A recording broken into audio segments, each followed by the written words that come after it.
We've also got Brooks Jensen in action. So Brooks Jensen is taking on Tate Wilder. That should be a pretty fun match. But obviously all attention turns to those championship matches. And word on the street was that the women's championship match, Kendal Gray, in action, big fan of Kendal Gray, taking on Kylie Armstrong, big fan of Kylie Armstrong. Apparently, it is going to be a banger. People have said that were there that it is an absolute banger. So, got to be honest, I'm going in with pretty high expectations. That's probably unfair, but I don't think it's unreasonable because Kendal has really shown herself to be a hell of a talent. I mean, she's got such a good amateur wrestling background that I think it just translates really, really well. Kylie brings the size, the power, putting both of them in against each other. You can sort of see that it could blend together very, very well. So very excited for that women's match. Men's match for the championship is going to be obviously the two Vanity Project boys going up against each other. So Bryce Donovan against Jackson Drake, and looking forward to that. I think that it's hard to know which way that's going to go. I think they go with Jackson retaining, but Bryce, they're going to want Bryce to look good because obviously he's been in the Vanity Project. He's kind of been disrespected. Now he's broken away. They're giving him this opportunity. I don't know. I mean, like, does he lose? Does he fail? I feel like Kendal could win tonight. I feel pretty good that Kendal could get the win. I just don't know what you do with... But then saying that, I feel like she's on her way to NXT as well. So does she need the win? And Jackson Drake against Bryce Donovan, I think even that's kind of hard to call. Jackson Drake's obviously not had the belt that long, but I don't know. I could have seen Bryce Donovan being the one to get the belt off him. But it could be Sean Legacy as well, thinking about it. I'm going to say Kendal Gray wins, Jackson Drake retains. That's what I'm going to go with, but I don't know. I don't really have a good read of it, to be honest. What we'll do is we'll do a poll. We'll see what you think. I think the women's match is probably more interesting. So who leaves as Women's Evolve champion? Who leaves as Women's Evolve champion? Let's see what you think. Do you think it's going to be Kendal? Or do you think it is going to be Kylie? Who leaves as Women's Evolve champion? If we get a chance, we'll do the men's poll later. I'm going to go Kendal. I'm going to go Jackson Drake. Right. Looks like it's going to be a good show, says Curtis. Fun fact, a sperm takes an hour to swim 7 inches. Is that true? A sperm takes an hour to swim 7 inches. Really? That is a fun fact. Jitters said, everyone, I can't make the stream. It's been a crazy few days, but I will be here for SmackDown. Jitters, shout out to you, buds. Shout out to you. Calvin said, I'm really starting to get irritated with the Austin Theory situation. Okay, why can't they just put him with Braun and Bronson or go back to the plan for a feud with Grayson? There's plenty that they can do. I mean, we don't know what they're going to do. I mean, the situation was that he was rumored to be on the Survivor Series team, so I think they have got plans for him. Whether those plans will change now that Seth is out, I'm not sure. I think it does make it a little bit more difficult. It certainly changes things. Whether you can still put him with Braun and Bronson, I don't know. I think you could find a way forward by doing that. I think it did work better when Seth was in that group, though. You could have him feud with Grayson, but it didn't feel like the plans they had were for Theory to be a babyface. It seems like they wanted him to be heel at first, which is why I think they've kind of kept them apart, because I think they want both of them to be heels. They want to split the group, but they don't want to turn one of them babyface. So that's why they're just keeping them apart, because you don't really want to do heel against heel. So I think it's a little bit messy. I think they have got something in mind. What's going to happen now that Seth's got injured, I'm not sure. But I bet Austin Theory is just as frustrated as you are, buds. So we'll have to see. But I mean, I would say if you're a Theory fan, that it's not bad. Honestly, I think the fact that he is meant to be involved in one of the big matches at Survivor Series is pretty encouraging news. It means that he's definitely in their plans, definitely in their thoughts. So just got to wait till we get a bit closer to that show. RO said, do we think they're going to announce some new signings since they announced new signings coming soon earlier today? Do I think they're going to announce new signings? What do you mean, like for WWE ID? They could do. I mean, I'm not aware of any like big names coming in, but yeah, I mean, they're always looking for new WWE ID people, and we have seen a bit of a clear out. So it would explain as to why we lost a lot of talent if we now are about to announce a lot of new talent that has been signed. So I haven't seen anything on that, to be honest. But yes, they could announce some new signings. I've got Jackson, said CZV. I've got Jackson, Kendal, and Tate. Okay, cool. So Jackson, yeah, I'm with you on. I think I'm with you on all three of those actually. James, hello. Hope you're doing well. Angel said tonight is probably Stevie's last appearance. Yeah, it would feel that way, wouldn't it? I think we do see her tonight. Disappointing that she's no longer with the company. That's one that I think is really disappointing. I know that she was just a prime minister, but she was a very likable person, and yeah, I always felt like there was more we could do. I honestly thought she was injured. I was shocked when I read her post online that she was excited because now she could get back to wrestling. That kind of makes it seem like she's been able to wrestle all this time and they've just not been letting her, which is really strange. So, I don't know. There's a few things going on there that you kind of scratch your head at, to be honest. But, yeah, I don't know. I don't know why they didn't see anything in Stevie. I thought she was good. Wrestle Andy said, Daze, I just brought some Theory rookie cards in preparation for his return. Makes sense, honestly. Makes sense. CZV said it will also be Zayda's last appearance. That's sad to see. That one's a bit more confusing though, isn't it? Because she worded it that it was her that was leaving, and that she had decided to not renew. So yeah, that one feels a little bit different. I don't know that if that's true. I don't know if she had been released and she just worded it that way. Or if it's a case that she did genuinely decide to not renew. I could believe that it was her not renewing because they've put her on TV a lot. I mean, I feel like if you're working with someone and you are getting them on TV and you're putting them on TV a lot, that must mean that you see something in them. So to then cut them is kind of a bit strange. So I think for Zayda, I could believe that it was her decision. But yeah, weird to walk away from WWE, of course. So yeah, that one a strange one as well. Francisco said, do you think we'll see a huge upset tonight? Well, I don't know what a huge upset would look like, to be honest, because I kind of feel like Kendal Gray is a fantastic wrestler. I mean, she has just impressed me more and more as the weeks have gone by. I mean, I liked her anyway because I remember seeing her at the live event that I went to back in 2024. So she's kind of been on my radar.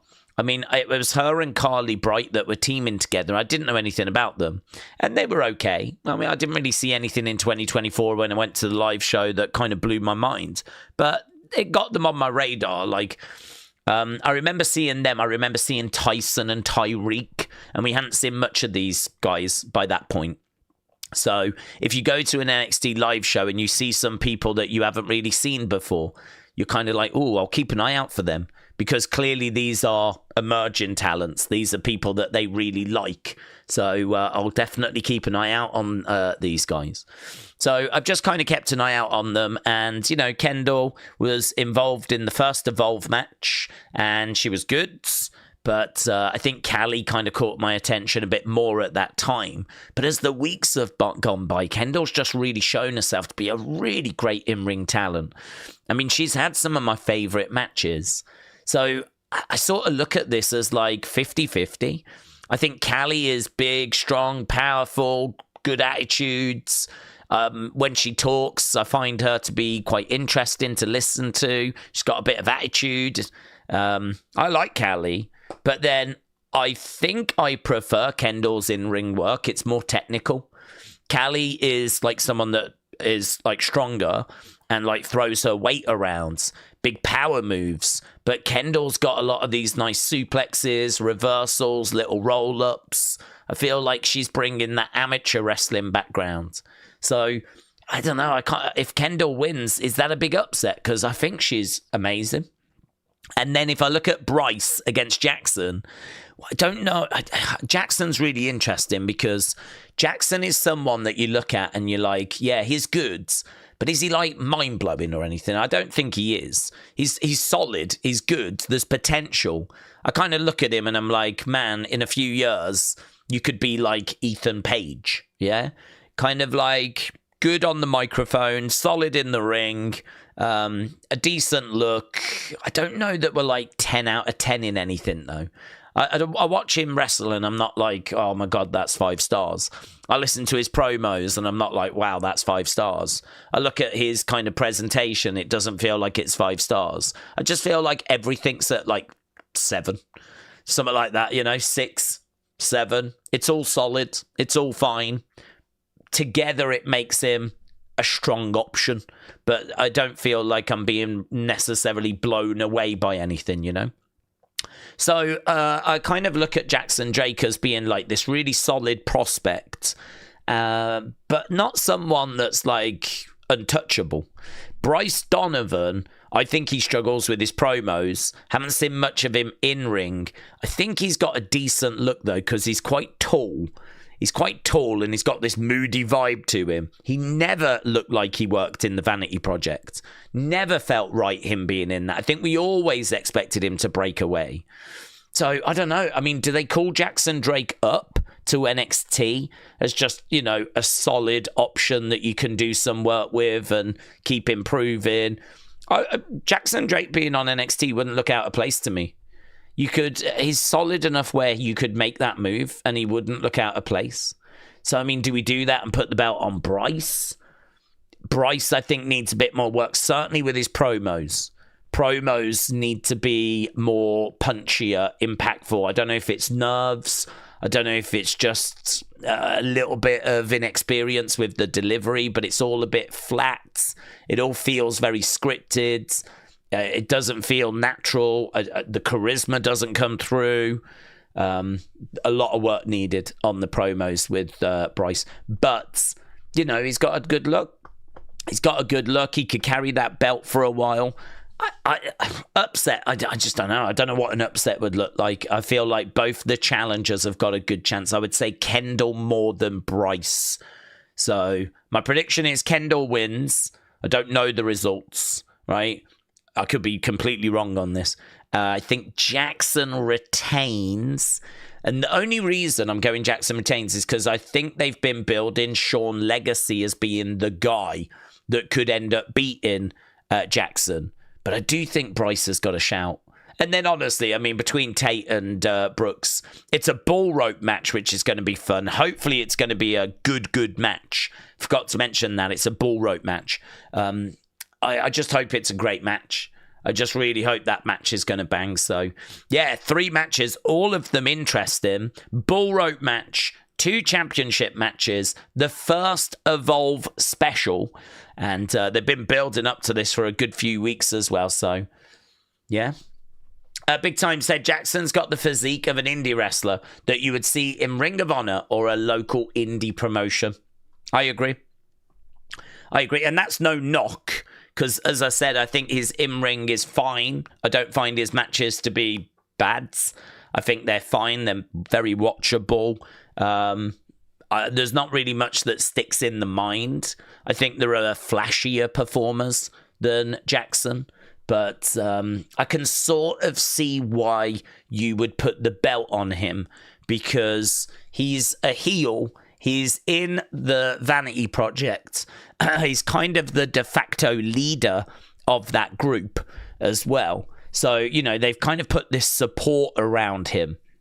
And, you know, his promos are very confident. His delivery, his flow, it feels quite natural. It doesn't feel like a scripted. Certainly if you compare to what Bryce does, I'd say Bryce feels a bit more scripted. But I don't know. I mean, look, this is the great thing about Evolve is it's all this great talent that's got all this great potential. And it's just about trying to plug the gaps and, you know, make the progress that needs to be made. So I don't think it's fair to really sit and say that anyone like sucks or anything like that, because really it's about everyone being at different points of learning and different development stages and needing different things. I would hope that during our time watching Evolve, we've been good at kind of focusing on where the development is needed. Yeah, more so than sitting here going, oh, that person sucks, that person. I'm not really interested in that. I think it's more interesting to sit here and go, right, if you was going to give that person feedback, what would you say? That match has finished now, so if they go to the back, what would you say to them? I just wish that we could actually see the feedback. I would love that. I would love it if there was a little online show that showed you what the coaches actually fed back to the wrestlers following the matches, what they actually said, because I think that would be so insightful. I would love to see what the coaches were feeding back, going, you went for this spot, it just looked a little bit off. You need to make sure you're arching your back a bit more here. Like, they can really get into the nitty gritty. They can really get into the detail. I think that'd be really interesting. Don't think it's going to happen, but I would personally find it really interesting. Daniel, shout out to you, my friends. So what station can you catch? Game station. Can you catch this game on? Daniel, thank you. I don't quite know what that means, but I think you're probably asking, where can you watch Evolve? And it's a great question because it is on Tubi in America. So in America, you got to go to Tubi. It is a free platform where you watch adverts. I love it. I think Tubi's brilliant. Every week I sit here and say, oh, I could watch this, I could watch that, and then I never flipping do. But it looks great. It works great. They have some great looking content on there. So Tubi in America, free. Just go to the website, TUBI, right? If you're in another country outside and you've got a VPN, turn your VPN on, go to America, then go to Tubi. That's what I do, okay? Because I'm in the UK and it works fine. If you are in international, though, and you can't do that, you haven't got a VPN, then sadly you've got to wait for them to put the video on YouTube. I don't know if they're going to go live with it tonight. I would hope that they would, but I don't think they are. I mean, it tends to be that it just goes up tomorrow on the WWE YouTube channel. Like, the full video file just gets uploaded tomorrow, which sucks. Honestly, I think everyone should be able to watch it live at the same time. And I don't know why they don't just move it to somewhere like the WWE Vault, where they can just stream it. Because I think part of the problem is on YouTube, you can only stream one thing at a time. That certainly used to be the case, and I think it still is the case. And what we've seen in the past is they have been streaming like big week-long marathons as you build into WrestleMania or you build into SummerSlam. WWE's YouTube channel loves streaming like the greatest matches of all time, or John Cena's greatest matches. And so they do these streams that go on for like a week non-stop. And unfortunately, they would have to end that to then do Evolve, and I don't think they want to do that. And I think that might be the stumbling block. So as a result, they've just decided no one's really watching it anyway. Only gets about 50,000 views a week. Might as well just upload it the next day. But I think that's frustrating if you want it to grow. CZV said it was weird to see Zayda go on her own. It was confusing because she was one of my favorites. it's 100% understandable, because if we're being honest, she was getting no matches. Yeah, I mean, the thing is, though, she's obviously got a WWE ID contract, so she can still work the indies and wrestle on the indies. What that ID contract was allowing her was to get into Evolve, where she had a couple of matches, but it also meant that she could get access to the Performance Center, all the knowledge of, like, you know, Norman Smiley, Robbie Brookside, working with, I think it's Molly Holly there. I'm not sure who all the trainers are at the moment, but yeah, like Sean as well, you know, Matt Bloom.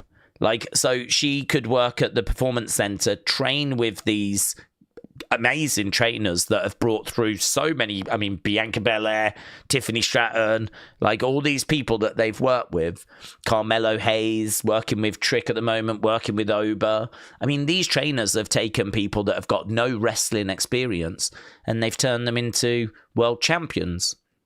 So you would kind of think, if you're Zayda Steel, that, okay, I can understand you being a little frustrated. You might not have had a few matches in Evolve yet, but I mean, you're 21. You're going to get there. You're still wrestling on the indies. And this is getting you on Evolve, which is, you know, being shown worldwide. Granted, at the moment, not too many people are watching it. But even so, it's better than not being on Evolve. And you've got access to the Performance Center. And you've got access to all the trainers and all this knowledge and all this ability to improve. It doesn't make any sense to just throw that away. Doesn't make any sense to go, oh, I'll be better without this than with this. I don't know. I don't get it personally, but it's her decision, of course. And she feels it's the right one for her. And I don't know, I'm sure she's had a few conversations with people and this is the decisions she's made. So as an outsider looking at it, it doesn't make sense. Maybe with a bit more information, it would make sense. I wish her all the best, though. I think she leaves was best for Zayda because she doesn't have to be under the pressure of having banging matches every week. Well, maybe. Perhaps the pressure, perhaps it was that. Perhaps there was a bit of pressure that she felt on her shoulders and perhaps she didn't like that. I don't know. I don't really want to speculate too much because I don't know is the honest answer. As an outsider, it looks a bit strange. But yeah, she's still young. Perhaps she just simply wasn't enjoying it. As you said, perhaps the pressure felt a bit too much and she just wasn't enjoying it. So she wanted to get back to the indies. She wanted to enjoy it again, keep improving, and maybe come back in a few years' time, like a bit further down the road. So perhaps that was her mindset. So again, I don't know. I can't say. I can't speculate. But I'm just like you. I wish her all the very best. I think there is definitely a performer there. She didn't get much time to like on the microphone. She didn't get that many matches. She just felt to me like someone that we hadn't quite turned the spotlight on yet, but we were going to get to it. You know, 2026 felt like we was going to get to Zayda. So, yeah, wish her all the best. Hannah said, I guess we're seeing the Evolve talent who are worth keeping and couldn't keep everyone. So they had to let go of some people that don't progress. Yeah, that report came out, didn't it? That the people we kind of parted ways with just weren't progressing at a quick enough rate. I can understand it because I think I read there's about 130 people at the PC. So if you think that's 130 people, and you've got more people that you've got an eye on. Like, you know, next in line talent is always ready to come in. Tryouts are always happening. WWE ID is always scouting like the new talent, next talent. So, you know, if you've got like 20 odd people you want to bring in, maybe even 10, you know, at some point you can't allow that to get to 140, 150, 160, 170. I mean, you got to draw the line, haven't you? There's got to come a point where you're like, yeah, we just can't have all these people. I mean, we don't even have anywhere to put them. Raw, SmackDown is full as it is. Like, it's all well and good bringing more and more people in, but the problem is the more people you bring in, the higher the benchmark is getting, because you're only going to be bringing in the people you really believe can make it. And then, of course, you're adding that to a load of people that you believed could make it already. And so the benchmark's getting higher and higher. The standard is getting higher and higher. It's getting harder and harder. And, you know, we can look at these people and go, oh, I like them. Thought they were goods. But it's true. I think WWE has got to be a bit cutthroat and a bit ruthless. I think it is sink or swim. I don't think you can massively afford to get to WWE and not hit the ground running. I think WWE, you know, a lot of people work on the indies and they dream of getting to WWE, and they do a lot of work on the indie scene, and they do a lot of, like, you know, working on their promos, working on their matches. I think by the time WWE give you that call, you've got to be ready, and you've got to be hitting the ground running, and you've got to be progressing. It's hard for next in line talent. I think it's harder for them, and I would imagine the fail rate is higher for next in line, because for them, they're coming in and they, you know, don't even know if they've got a passion so much for it. You know, they might like wrestling, but do they like the training? Do they like the actual, you know, day-to-day being a wrestler? It's one thing to like wrestling, but do you like being a wrestler? And I would imagine next in line has probably got quite a big fail rate to it of people that they bring in and it doesn't work out. But there are people that do work out, and you know, it's probably worth it just for those successes. Just for the ones that do make it, it makes the program probably worth it. So, don't know. Again, that would be, I'm sure they've got data, how much they're spending on next in line, how many people they bring in, what's the success rate. You know, some of the people, what have they gone on to achieve financially? Is it worth it? They've probably got some good data on next in line now. I don't know if they've got enough data on WWE ID, because ID hasn't been running as long. I think it only started, was it last year, WWE ID? So we probably don't have much data on that yet. But yeah, there'll be people sitting down looking at numbers. Daze, what are the some things you hope for WWE next year? I hope we get some old pay-per-views like Fall Brawl or Cyber Sunday with some cool stage sets. To be honest, I don't really need anything like that personally. I just am looking for good stories in the main event scene. That's the big thing. I feel like the vision was flat. I think that for the majority of the Vision story, it's not worked. I think we've spoken many times about what they need. I think that with Seth's injury, we've been forced to do something dramatic, which, you know, is definitely made it more interesting. But we've kind of been forced into it, which is fine. But, you know, how do we follow that up now? What's the plan? Is there even a plan? Or are we just going down roads that we didn't expect to go down? So I think for me, I look at the Vision and I think, yeah, not the strongest of stories, to be honest, in 2025. It had moments, most notably Braun the other day, brilliant moments. But by and large, I kind of feel like we were really waiting for them to put the pieces in place and really get that story going, you know? So I don't think that's been brilliant in 2025. I'd say it was a necessary foundation work is what we were doing. We were putting the pieces where they needed to be. But, you know, did it blow our minds? No, I don't think it did. I saw a lot of people complaining about the Vision and how it felt flat and all that stuff. And then I look at John Cena's heel run, and we don't need to talk about that. I know there's a few out there that enjoyed it, but the vast majority did not. And so I look at that and I'm like, that didn't work. You could look at them trying Jay, and I don't think Jay worked out in the main event scene as well. I think, like, you know, we got him to the belt and then we got the belt off him very, very quickly. And it meant that Gunther had a bit of a stop-start year. It's meant that Cody has had a bit of a stop-start year because, of course, Cody lost the title to Cena and then won it back at SummerSlam and then went off and did a film. And I sort of feel like he's been, you know, his year's been a bit mid. Cody's year's been a bit mid. Cena's heel run was very mid. The Vision was mid. So for me, do you know what I mean? Like, bringing back some old shows, changing over the sets, that ain't going to make 2026 a better year.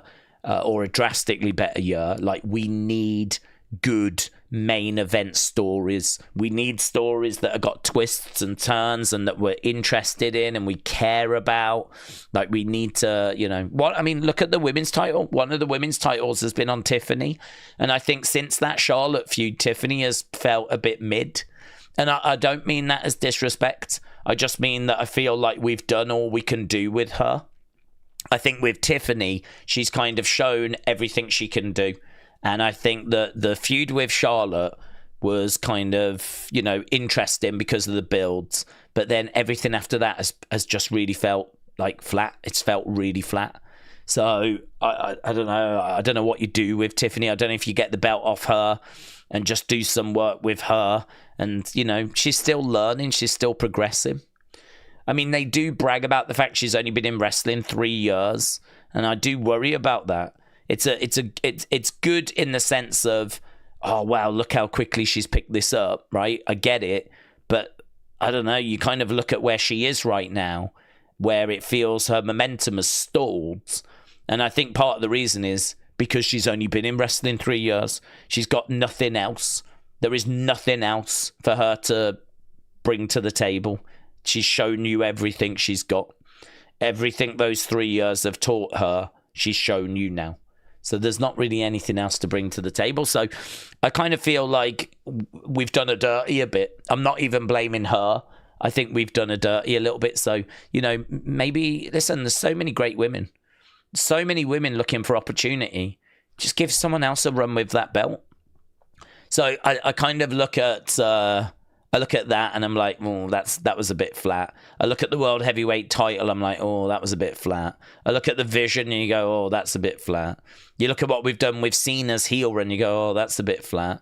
I mean, honestly, I think the only thing that's been a success of the world titles in 2025 has been Io, Rhea, and, that story.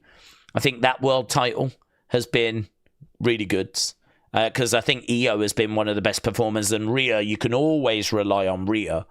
So I think that world title, the women's one on Raw, I think that's been quite good. But the others, not so much. So, yeah, for me, what am I looking for next year? Top end, main event scene, the stories to really be captivating and to really grab our attention.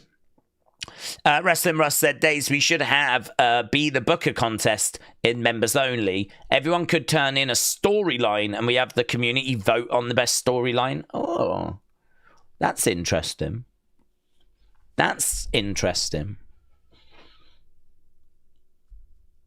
I do like that. Be the Booker. Well, I was going to write it down, but I wonder if I can just jot that somewhere. Yeah, I like that, Wrestling Russ. I like anything that's going to get the members thinking and involved.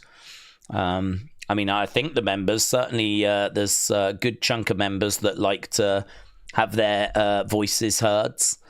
And, we just did a Wrestle Feud game where we were able to get Wrestling Void and Mosey on, and I loved it. I thought they both came across so well, which I had no doubts that they wouldn't.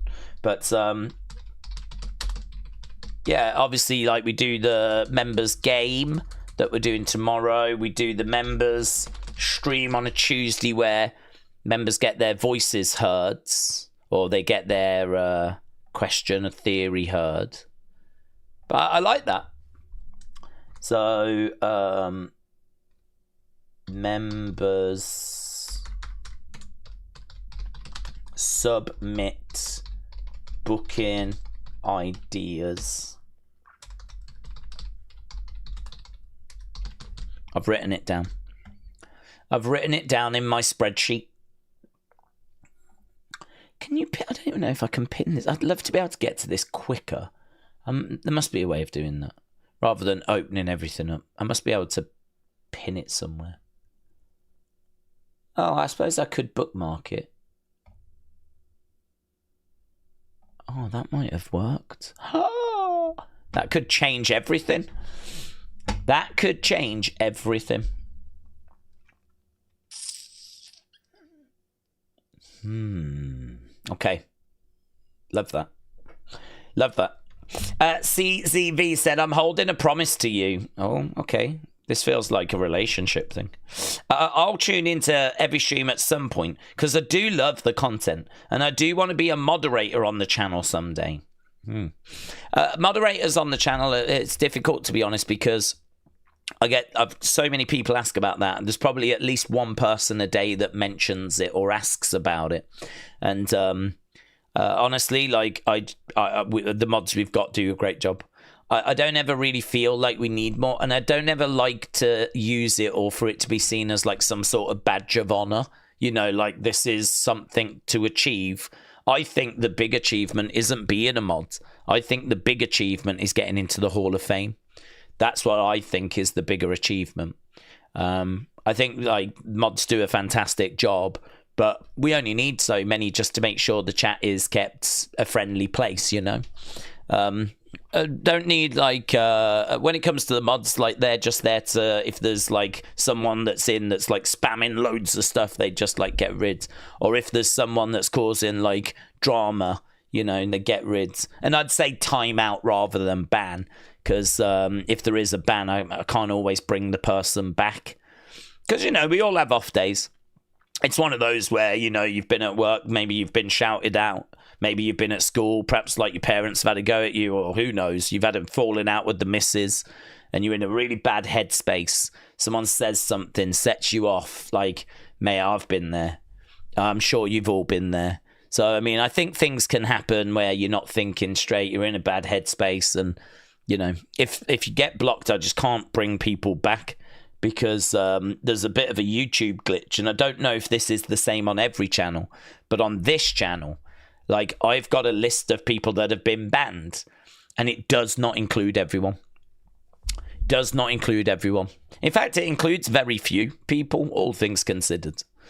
I think I looked at it the other day. There was like about 400 names on there, and that was for the whole history of the channel. And I've got to think more people than 400 have been blocked in 9 years. And certainly if you think of the number of streams we've done, and you think about the annoying UFC bots that come in, like, that seemed very, very low to me. So I've gone through that list looking for several people and not been able to find them. So, yeah, I don't know. I don't see the mod thing as I really don't see it as like a badge of honor. I see it more as just like, you know, people that have been in the community a long time that want to make sure it's just clean. Just clean it up. I think the bigger thing is Hall of Fame. Miss Del Jr. said, what are your thoughts about people that say Triple H doesn't do long-term booking, like wrestling YouTuber Wrestle Mafia says that Triple H doesn't do long-term booking, or other people on social media? Well, I don't want to say anything specific about certain YouTubers because, you know, I don't think that's fair because I don't watch them. So they might be really good and they might have great content. And, you know, so I don't want to say anything specific about any YouTuber. But what I can say about how Triple H doesn't do long-term storytelling, I would say it's a mixed bag. I would say that I can point to the Bloodline story, which when Triple H took over, Sammy was not part of the Bloodline. He was kind of knocking on the door trying to get in, but Sammy actually has said that he credits Triple H with actually allowing him to be around Roman. Vince was never really interested in Sammy being around Roman, and Vince wasn't really interested in, I don't know if he was even that interested in developing Sammy as part of that story, or if it was just going to be a short-term thing. Sammy doesn't seem to know. But it's actually Triple H, when he takes over, that allows Sammy to be a part of the Bloodline for real, and actually allows him to be in the locker room and be around Roman. And that was one of the first changes Triple H did. So I would actually point to the Bloodline story and Sammy like being heavily involved. I would credit that to Triple H, and I would say, well, there's something. Damage Control was a Triple H creation as well. So, I mean, that was completely from start to finish Triple H. He brought back Dakota Kai. Io Sky got called up. put with Bayley. This was on the very first show that Triple H took over, which was SummerSlam. And the whole Damage Control story was a Triple H story. The bloodline from the moment Sammy started like being around Roman. So think about Usi and think about Honorary Use. You know, all of that can be credited to Triple H. I think if you look at Judgment Day and the fact that Judgment Day have been like going along all this time. I mean, Triple H takes over, 2022? So, I mean, Judgment Day, I'm trying to think if it was up and running at that point. I believe it was. So, Judgment Day, I think we might have just had Edge coming out of the group by that point. And because wasn't that the SummerSlam that Edge makes a return on? So, that's 3 years of Judgment Day that has been committed to. And then if you look right now at Asuka, Kylie, and what we're doing there, you've got that. If you look at Cody finishing his story, I think a lot of people, so, that concluded in 2024. So, Cody trying to win the title at WrestleMania 39 and failing, and then, trying to get back there, and he does get back there. I mean, don't forget, it was a long-term story to try and get Cody to finish his story. The Rock tried to come in and take it away. And actually, Triple H kind of stood his grounds and was really pushing for Cody to finish his story because it was a long-term story. So I would say that's another example of us having a long-term story that Triple H had committed to that he didn't want to throw away. To be honest with you, I find myself disagreeing. I mean, right now you've got Jimmy, Jay, Roman, lots of callbacks to kind of the bloodline story. I think you've got all that stuff that's going on right now.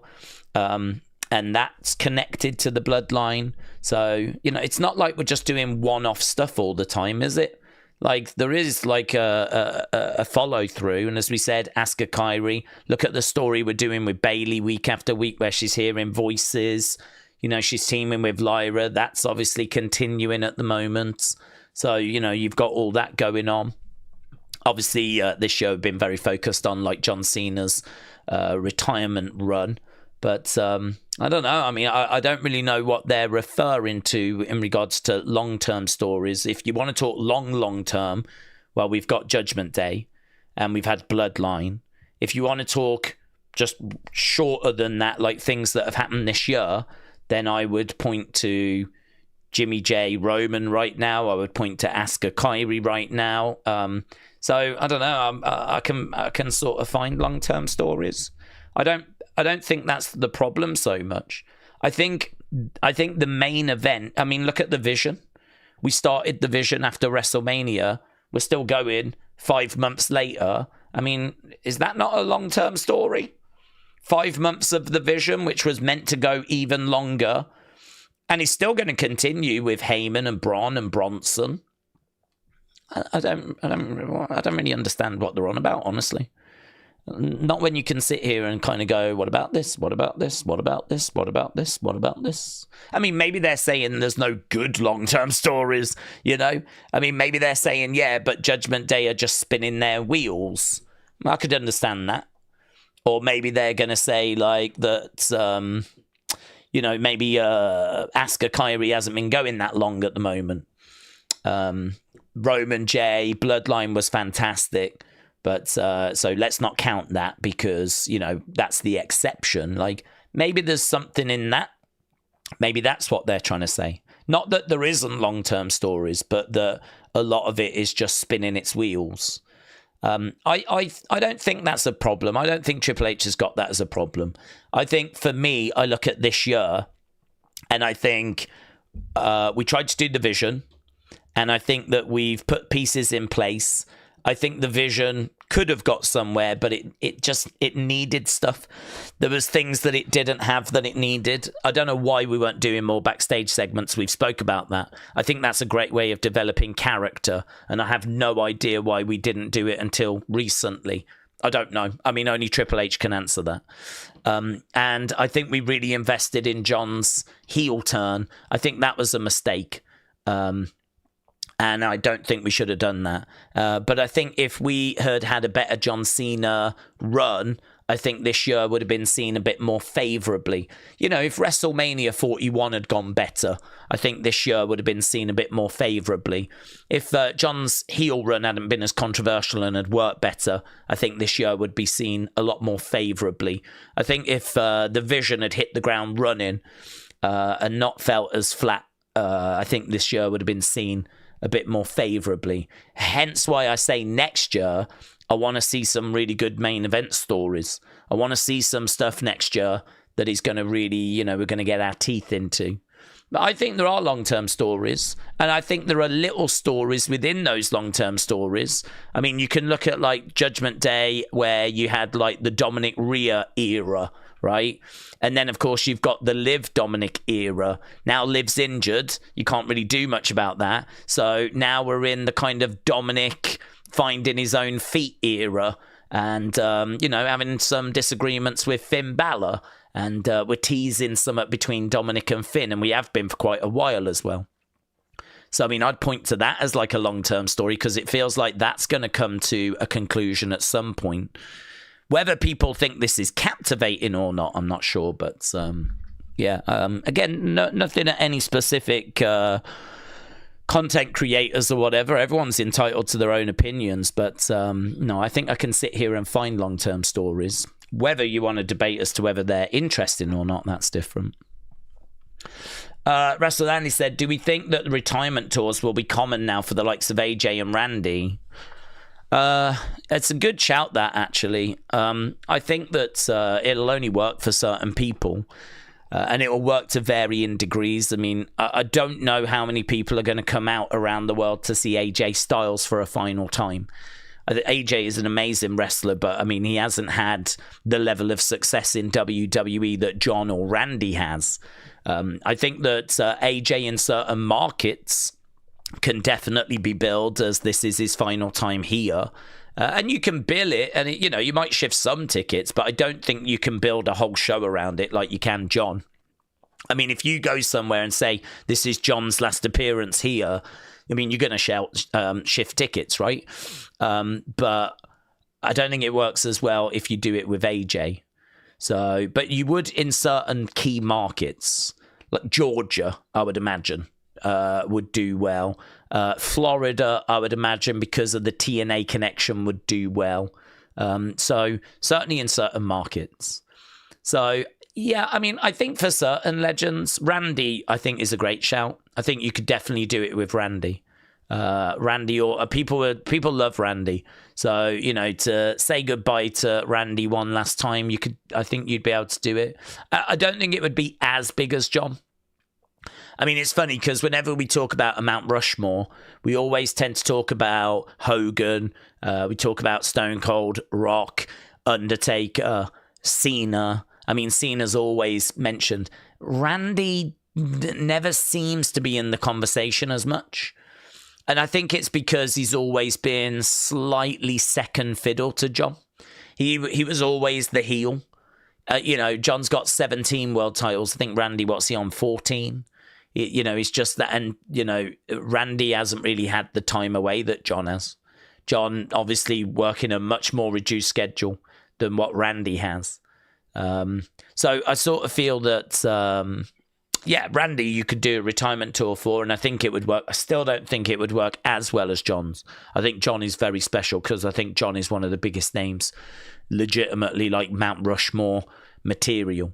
And I'd say for some, Randy is Mount Rushmore material, but I don't think it's unfair to say that the numbers probably reflect the truth, which is that currently I would have Randy quite a distant second to John. So, yeah, you could do it. I don't think it ever is going to work as well, or certainly it won't work as well as the John one. The John one is arguably about as big as it gets, other than, say, if The Rock was to do it, you know, or Stone Cold was to do it, or Undertaker was to do it. I think they could be of a similar level. But yeah, not AJ. I don't think it would work as well with AJ. And maybe Roman. Maybe Roman could do it. When it's time for Roman to hang it up, Roman kind of go. I could see Roman doing it. I suppose in a way, like, would it work as well if Seth did it? People would come out for Seth and people would come out for Randy, but more would come out for Cena and more would come out for Undertaker, you know, and people like that. So, yeah, it's an interesting thought. We could definitely see it again. James said, have you seen the hype video for Succession? No, I haven't. They'll probably show it at the start of the show, won't they? To the people that are having some problems, if you refresh a few times, it's gone. Are there people that are... Is there some glitches? I don't have any drop frames. Do we think the problems with the vision could be fixed with glasses or contacts, said Rob. Lovely. Love it. William said, I wake up having coffee. I convinced my wife to give me some before she heads off to work. I blew it before I even got out of my pants. Thank you. Jordan, hello. Shout out to you, buds. Hope you're doing well. I can see it now. Everyone will be in the Hall of Fame except me, said Glockness. I think my time has finally come. And Daze goes live and says, I'm retiring from streaming. Goodbye. I've been watching you since I was 11 and I'm 21 now, said Hunter. Hunter, shout out to you, buds. Shout out to you. Wrestling said Undertaker retirement tour would have been a great way for him to have gone out. Yeah, I agree. Apparently YouTube is being off tonight. Well, that's frustrating. I have no drop frames, so all I can say is if you do have any issues, hit the refresh and hopefully that will fix things. So it is Evolve Succession. The show is going to be starting very, very soon. Obviously, the episode tends to drop about 5-2, but we don't watch it until the hour. It just gives people a chance to find it. And let's go to the home page because I can't even see it at the moment. Let me click on the... Oh, it's because I've got to sign in. To be... Sign in with Google... How long we got? We got 7 minutes. Evolve Succession.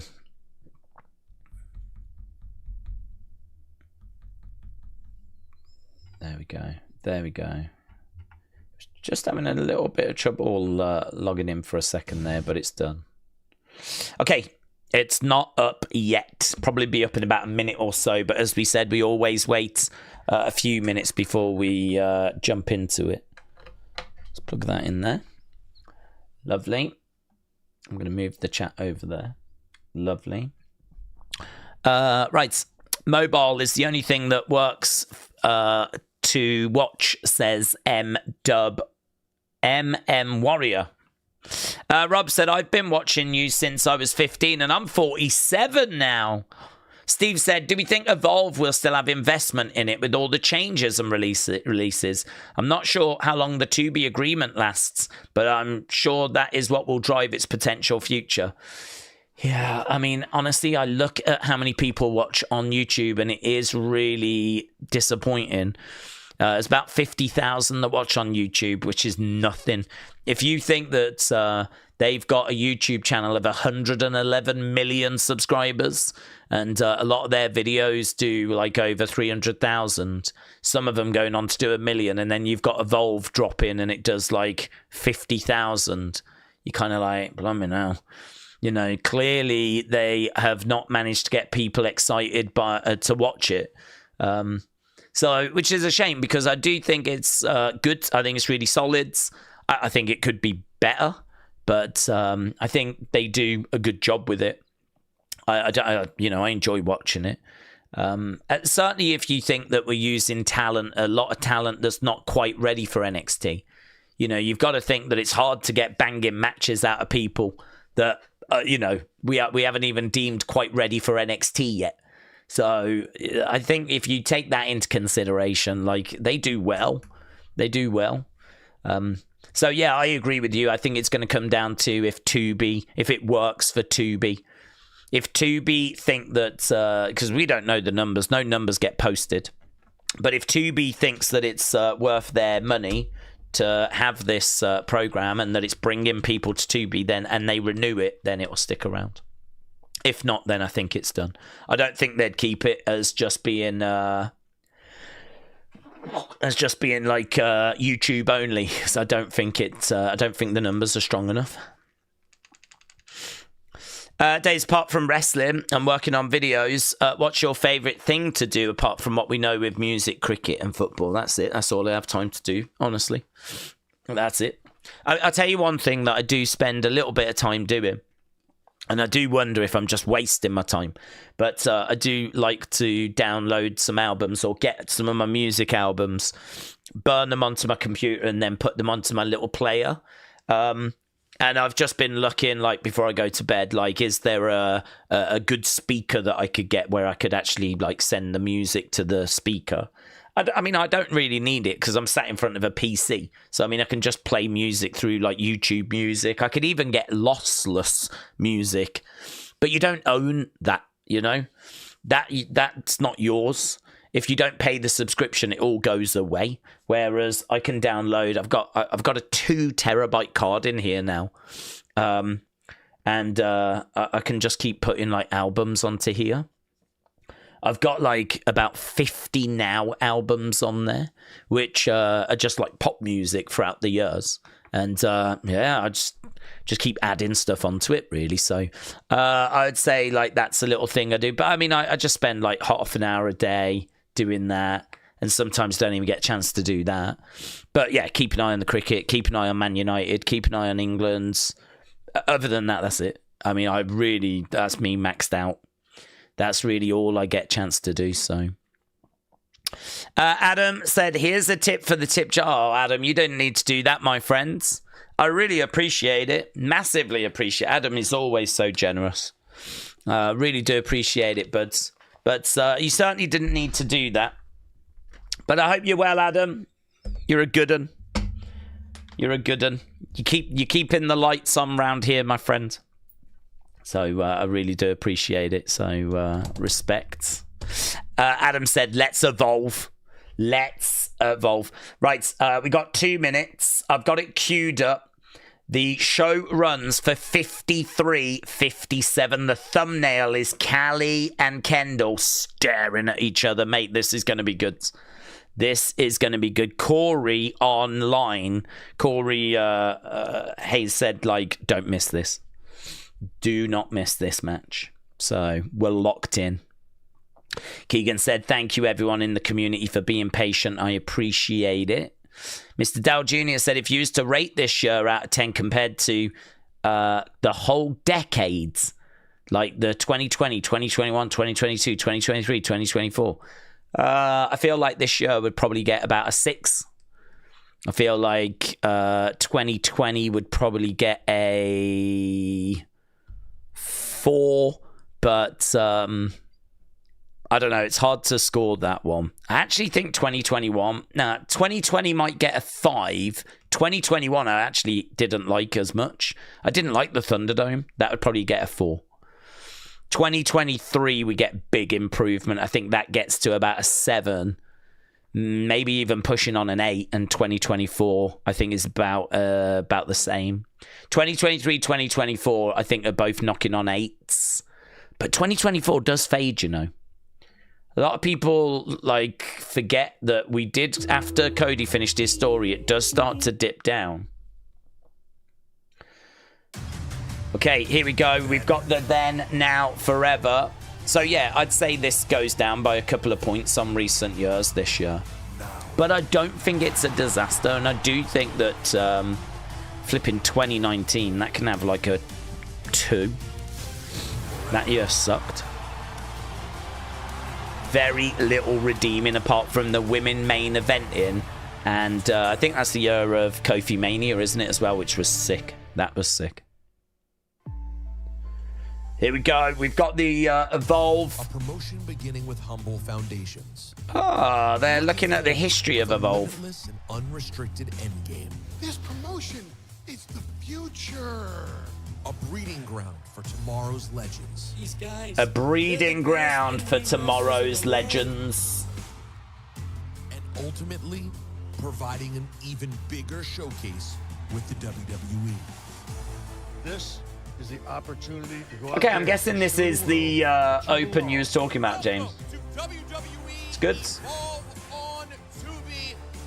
going to be a hell of a blast watching each and every one of you evolve. Gonna have a blast watching each and every one of you evolve. The Vanity Project will take over Evolve. I'm really looking forward to this. Kendal dominating the women's division. We did the poll. 71% of you think that Kendal is going to get the job done.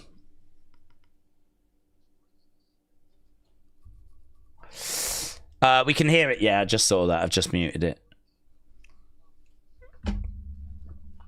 Blimey now, I think all the other streamers play sounds. Imagine if I get punished. Imagine if I get punished because I made a slight mistake, which I didn't even realise for like a minute. Let's fully evolve, says Rob. YouTube is currently down, said Alexa Bliss Gamer. What do you mean? It's currently down? Like, what does that mean? Does that mean that you can't... What does that mean? Who is your favourite team? Mine is Man United. Mine is Man United, Keegan. I'm on Tubi on my PS5. It's not giving me the option to watch just the old ones. Shouldn't be the case. Try refreshing it, buds. Evolve Succession. YouTube's working for me now, says Corey. Dun, dun, dun, dun, dun, dun. Okay, we're just looking back at some of the great moments in the builds. Obviously, it's going to be a bull rope match. Mate, this is going to be so good. This is going to be so good. Oh my God! We're at the Performance Center. I never knew that. Wow! Wow! I never knew. No wonder people were bigging this up then, because there's a hell of a lot more people watching this. Here's Bryce Donovan. Oh, mate. Wow, it's weird. This is weird seeing... What's happened to the commentary team? Who's this guy? Who's this guy? Who's this guy? I don't know who the hell it is on commentary. Oh, I didn't realise we were in the Performance Center. If the YouTube is down, it's because you're deemed an idiot and YouTube is just making your account special. YouTube is down for like 99% of the people in the world, says Harry. Well, guys, we are here. If you can see me and it is, we're live and we're working. Let's go. The commentator is Blake Howard. Oh, is it Blake Howard that's jumped on? I wonder why. I don't remember them announcing that Blake Howard was jumping on. It's normally Robert Stone and Pete Rosenberg.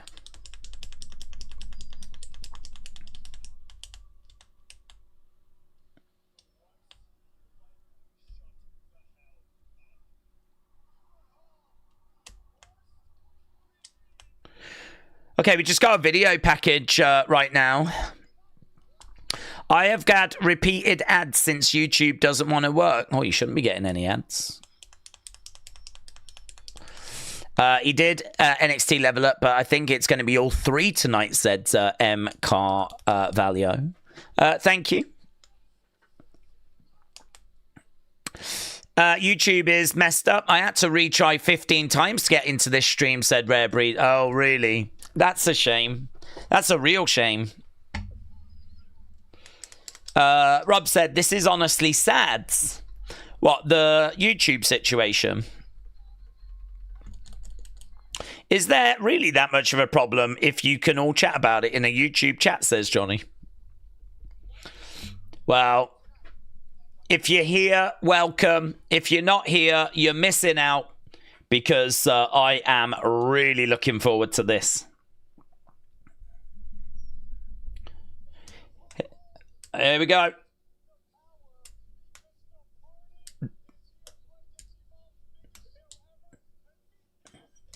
Yeah, we do have vanity projects. Vanity projects making their way down. Dun-dun-dun. So it is Blake Howard's. It is Robert Stone. I've not heard Pete Rosenberg yet. Hondos.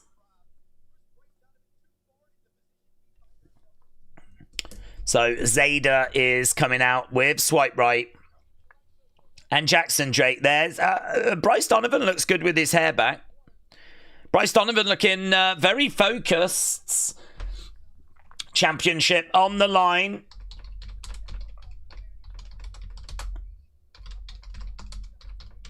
This is going to be interesting. I really want to know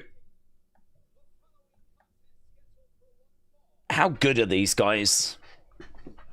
This is Jackson's biggest match. This is Bryce's biggest match. This is for the Evolve Men's Championship. Rob says, R.I.P. YouTube.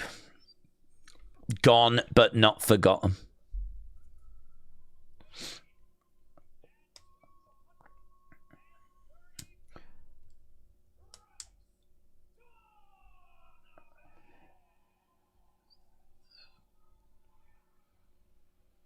It's over. So Bryce Donovan did the Vanity Project sign. Changed it to that. Booze for Jackson Drake. Crowd seems to be really invested in this, you know.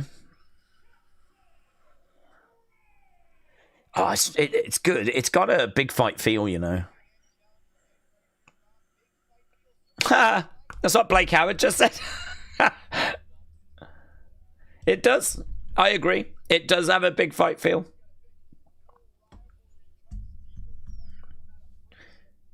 I don't think Pete Rosenberg is on the call for this. Right. Oh, straight out the gate we are underway. Jackson Drake slaps Bryce Donovan. Oh. 1, 2, kick out.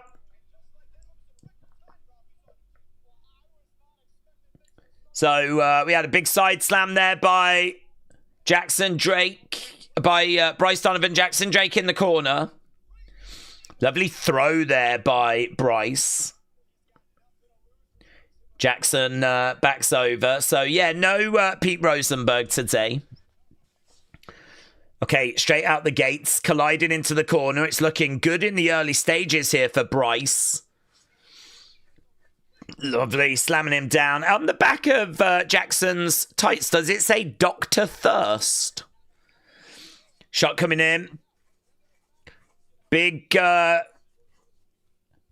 blows to the chest by Bryce. Pounding away. Slams down. Jackson all in trouble in the early stages. Okay, right, we've already got Brad Baylor jumping up. He gets nailed. He goes down. Nice. I mean, surely the ref got to get rid of these guys. I mean, you can see all the outsides interference. Yeah, Jackson with a suicide dive. Takes down Bryson. Referee has got to remove the rest of the Vanity Project, surely. Surely. Jumped up on the edge of the ring. Coming up next, you got the bull rope match. It's going to be... is that Keanu? Keanu Carver trying to make his way down. Jackson Drake is in the ring. Looking over at Keanu Carver. They've got 3 guys trying to get Keanu Carver back. Trying to find a way of dragging him to the back. And we go to a commercial break. Halloween Havoc is about to be promoted. So not much in the early stages. Advantage to Bryce. But thanks to some outside interference, the advantage has now gone to Jackson. I don't know why the ref has not removed Vanity Project from the ringside area after they so clearly got involved. Now we've brought down Keanu. Feels, considering this match is still in its early stages, feels a little bit overbooked to me at the start. I don't know that I'd have all these shenanigans going off. I think I'd let the guys settle down into a match first. But... well, it's definitely interesting. I was having some issues, but not anymore, said Robbie. Daze, are you worried for Bronson and Bron without Seth? Because they sucked with him, said Asib. Well, I am worried. I do wonder as to what the plan's going to be. Do you just go with those as a 2? Do you bring someone else in as a Seth replacement, but not as like a leader? I don't think it makes any sense to bring in a leader. I think you could bring someone in that is going to work with them, but advise them, guide them, help boost the numbers again. So I don't know. Do you do that? Do you just run with the 2? Do you still bring in a theory? I'm not sure. I think all of them are viable options. It's just which one you want to do. Halloween Havoc being promoted right now. Scottish Nightmare said YouTube was having a bit of a seizure for a while, but it's fixed, says Sam. Good. Well, welcome, everyone. Welcome. It's a big show. You haven't missed loads. Show's going to be on for still quite a while to come. We're only 11 minutes 38 in. So I'm at 11:40, 11:41, 11:42, 11:43, 11:44, 11:45. That's where I am. Right now, we got Dragon screwed there by Jackson Drake. Bryce Donovan goes down. Kip up there by Jackson. Single leg Boston. I kind of fell a little bit there. Single leg Bostons really have come back in fashion. I'm not sure why. I feel like I see quite a few people putting on single leg Bostons now. I don't know if that's some of their training specifically at the Performance Center, but I feel like I see a few people putting on single leg Bostons as Bryce goes over to the ropes. Right now, he's grabbed Ricky Smokes. Jackson Drake is working on the leg, is targeting that left leg of Bryce Donovan's. So he's isolated that limb. And bang in the corner. He went into the corner hard there. So Jackson Drake hard into that middle turnbuckle. We've got a full crowd at the Performance Center. It's really giving this show a different energy.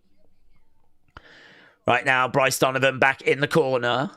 Bang, Jackson Drake charges in, picks him up, big back body drop. He goes down, looks out at the crowd. Crowd's applauding away, cheering away. Big right hand coming in there by Bryce. Bryce going over against the ropes. Okay, takes him down.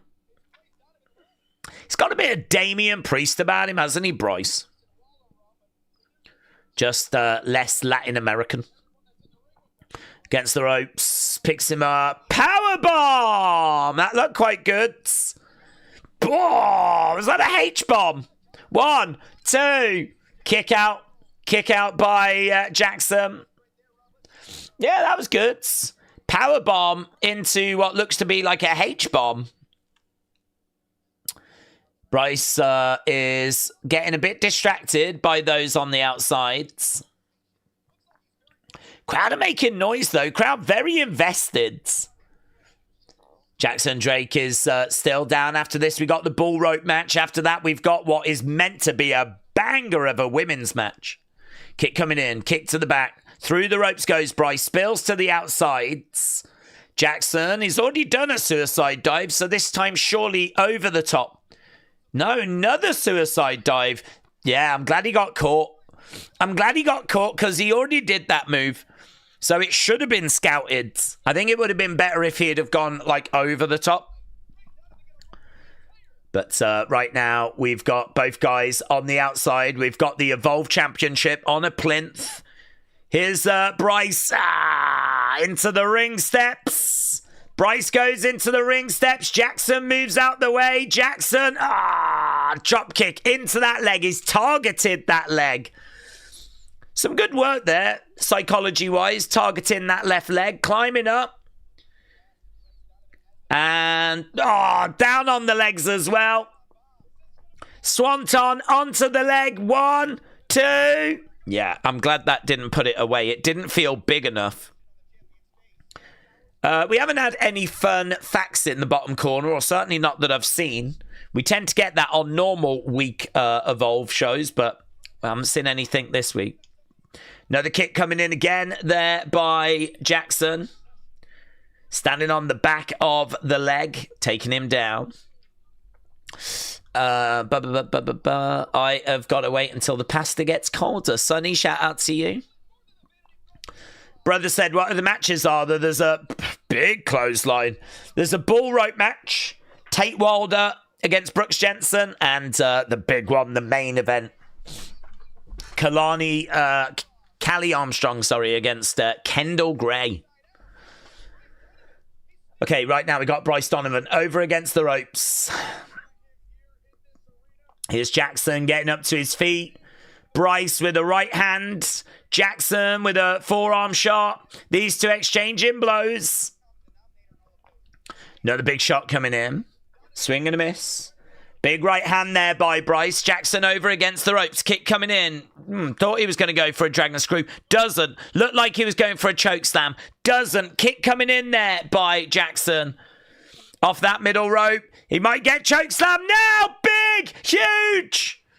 Huge. Bryce can't capitalize.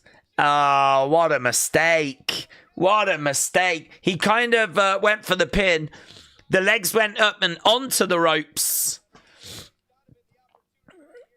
Yeah, I mean, that was a huge choke slam.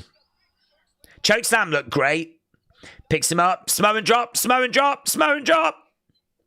He's got him on the shoulders. A few things he could have done there. Could have gone with an AA chop block, though. Chop block coming in there by Jackson Drake. Knee to the back of the heads. Feels like Jackson. Another big knee. 1, 2, 3. Jackson Drake gets the win over Bryce Donovan. And that's going to sting. That is going to sting. Bryce Donovan. You can say that there was outside interference, but in that finishing sequence, it was relatively clean. So it's a win. The champ retains. Does that make it more likely that the women's title changes hands? Let's get your scores. What did you think about it? I thought it was solid. A couple of moments in there I enjoyed. That choke slam was huge, for example. Targeting the leg. There was definitely work that was in that match.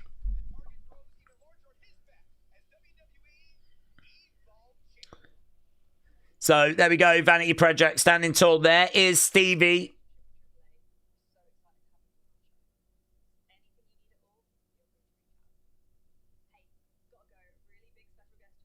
Special guest.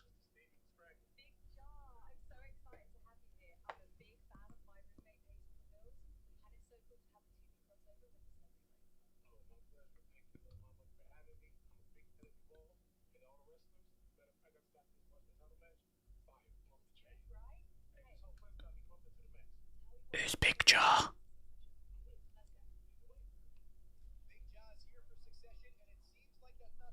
Who's Big Jaw? There's Big Jaw. Right, next we've got a bull rope match. Stevie's last appearance. What do we think about the street speculating Jericho being the one to replace Seth? I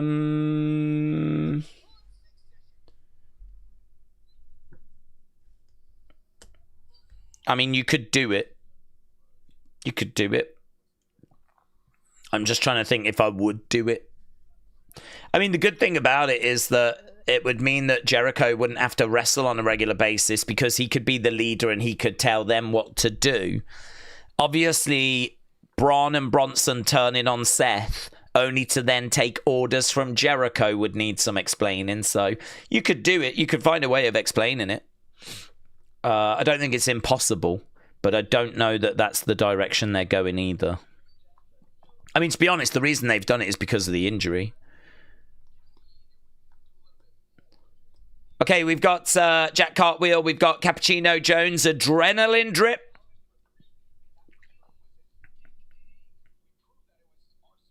Get your scores in. I really want to get a good read as to what you thought about these matches. This is you sharing your honest opinion. What did you think about Jackson Drake against Bryce Donovan?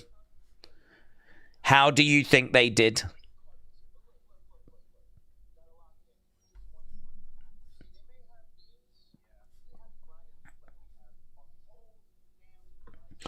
Okay, I think they're teasing up this match for next week.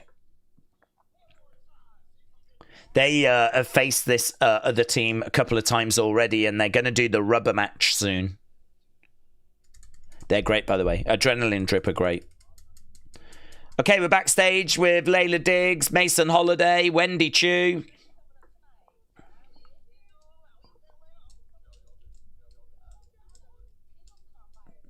They're trying to pick who they think's going to win. Who does Wendy think? Oh. Chantel Monroe.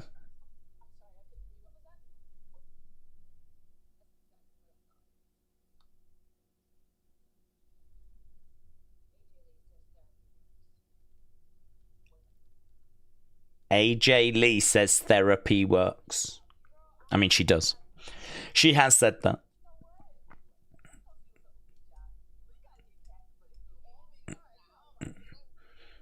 Okay, they're off to go and see Big Jar.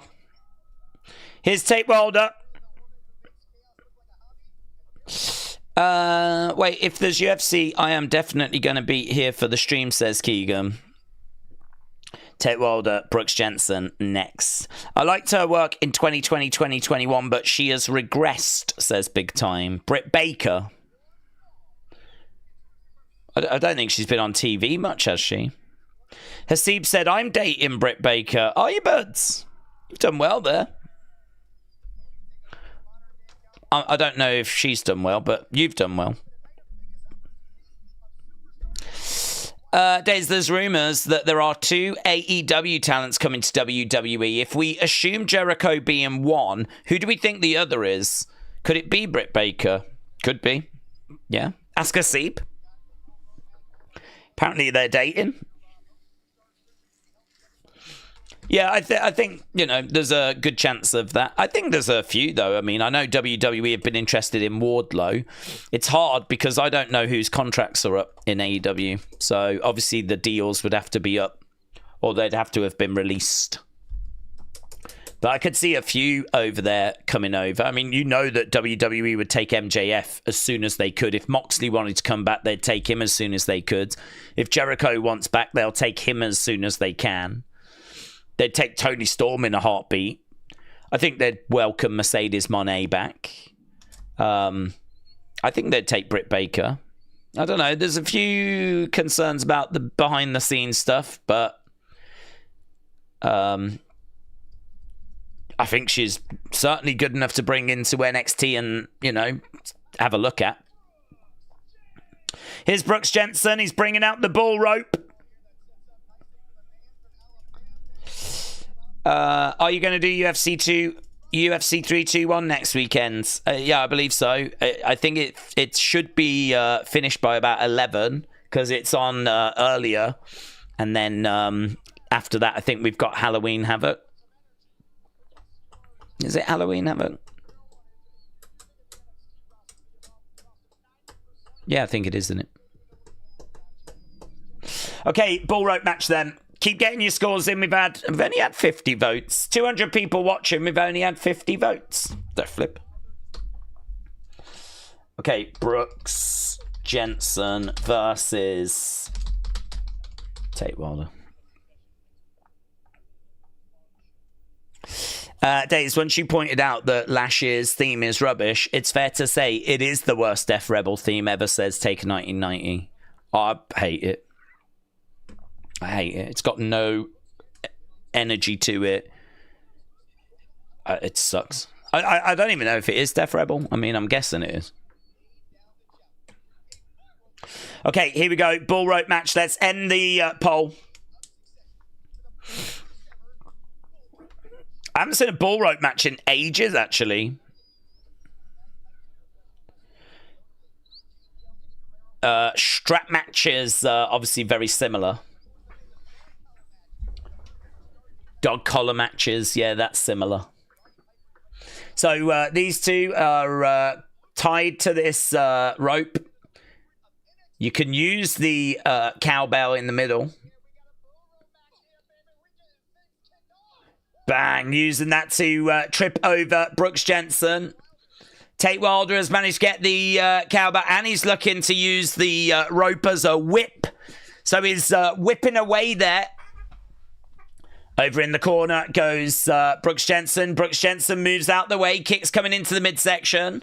Shot coming in there as well. Over the other side into the corner. Looking to bring him out. Looking for a big boot. That rope is between the legs. Trips him over. Over goes Brooks. On the feet. Drop kick. Down he goes. Tate Wilder's doing a good job of interacting with the fans. Like, he's doing a spot and then he's like screaming out. Brooks Jensen said I've had enough, but that seems a little bit silly considering he's tied and he knows that he's tied. There's a couple of bits in this match that I'm not really quite understanding. Like, why would you walk away when you know that you're tied to a rope? Like, why would you do that? I mean, there's a bit of psychology stuff here that just doesn't really make any sense. There was another bit as well where, you know, he had his leg over the rope and he was like doing the whole, no, don't pull the rope. He had so much time to step back over. I don't know. When it comes to a match like this, like, I would have thought they would have just really focused on using the cowbell, using the rope as a whip. There seems to be a few spots in there that are a little bit like on the more comedic side, which I was not expecting.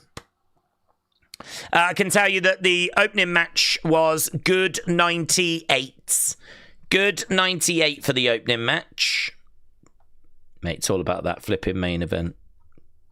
I'm just at commercial break at the moment.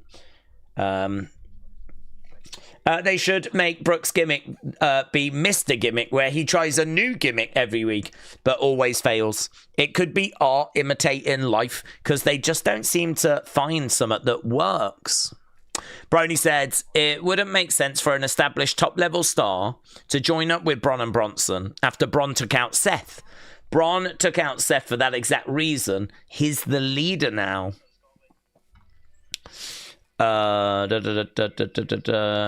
Kendal Kylie main eventing? Yes. Streets are saying it's a banger.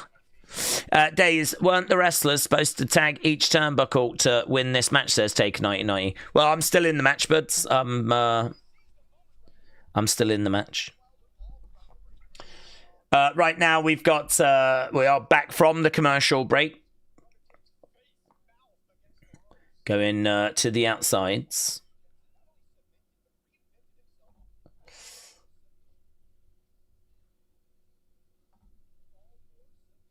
I think it's pinfall submission. Pulling in the ring. In the ring comes Brooks. Knee strike coming in there by Tate.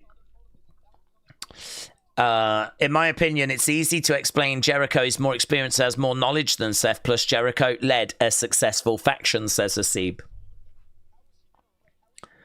Yeah, I agree. I think it can be explained. I just don't know if that's the direction they're going to take it. I mean, do they want to bring Jericho in as a heel? Oof, on that top rope. But we're going down roads I don't think we were expecting to be going down, so... I still don't even know if Jericho is actually coming in.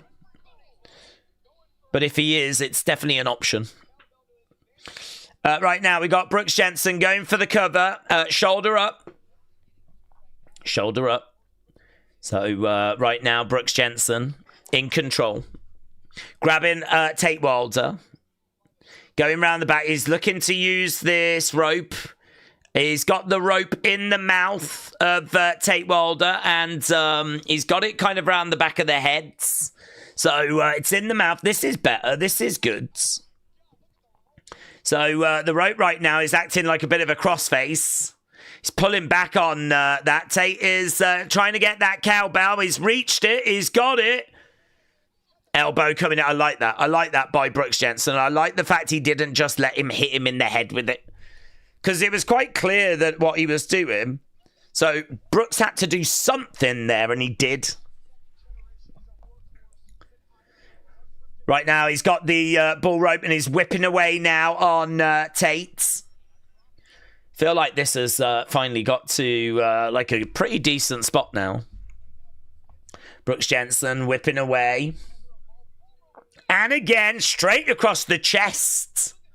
So, coming up next, our final match, our main event. I'm at 30 minutes, 27, 28, 29, 30. That's where I am as Tate Wilder's coming back. Another big shot. He's got the rope in his fist and he's using it for some extra force. Down goes Brooks Jensen. He grabs the cowbell, grabs a bit of rope, starts whipping away. Ow, and again. Yeah, this has been all right. This has not been a bad match. Bang. I think it found its way after, I wasn't too sure at the start. Kick to the midsection. Looking for a DDT. Looking for a suplex. Gets that suplex. Wilder. Standing. Moonsault. 1, 2. Jensen kicks out. Crowd don't seem to be too invested. There's not like much noise. I think people want Edge back, says Tony. But he is under contract. Jericho won't be the top babyface. I'd imagine he'll be cheered, though, says Brony. Right now, we've got these two throwing shots at each other. They got that rope wrapped around their fists. Tate, bang, with a big shot. Elbow coming back. I do feel like both of these guys desperately want to win this match. I do feel like they're going at each other. That's good. Right now, we've got Tate Wilder on one side. We've got Brooks Jensen over the other. It's Brooks that grabs that cowbell. Big boot coming in there by Tate. Brooks goes down. Tate looking out at the fans. He's going over off that middle rope. I think he was going for like a springboard stunner, but he gets whipped in the back with the rope. Kick out. Right now we got Brooks pulling on that rope over in the corner, trying to climb up. He's wrapping some extra rope around his fists. Looks like he's going to jump off the top, maybe like a Superman punch type thing. But Tate is pulling at Brooks. Pulls him off the corner. Brooks goes down. He's going to look to pick him up. Oh, I thought he was going to powerbomb him onto that cowbell. Powerbomb. That rope is a bit tangled. It's a bit limiting, isn't it, with the rope? It's a blessing and a curse. Moonsault. Moonsault connects. He overshoots it. He overshot it on the standing moonsault. And he overshot it there as well. It's Tate Wilder that gets the win. But I think he just needs to make sure he's not overshooting on the moonsault. Because I did notice that he did it on the stand-in one, but I just thought it was a one-off. But then he did it right for the finish as well. And the finish is so important. Like, you really want to make sure you're making a good connection. Not a bad match. 2 warm-ups is what we've had. 2 little starters for what should be. Please be banging. Please deliver. I've been looking forward to this match for flipping weeks.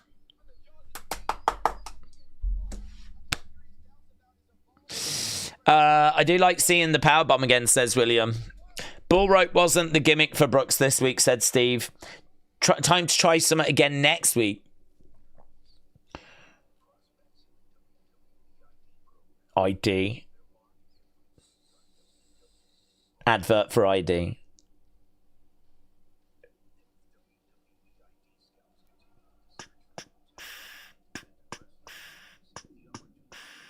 God, that must be such a fun job. Imagine being a WWE ID scout. Imagine that.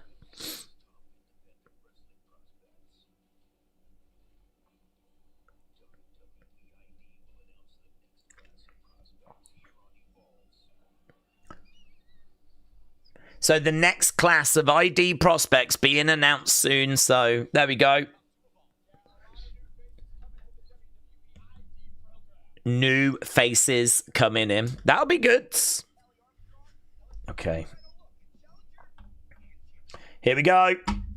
Video package. Kylie, Armstrong. Surely this ends with a big talking point. Big title change. I'm feeling much more confident now that we are going to be seeing a new champion. Kendal Gray. Kylie Armstrong. Technical ability against power. The power, the athleticism of Kylie. The technical wrestling ability of Kendal.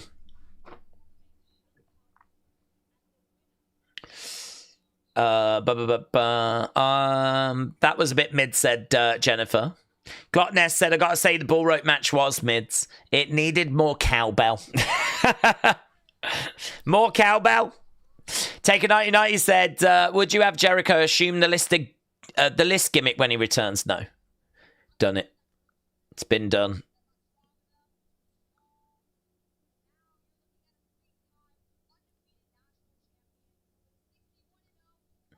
(61-0).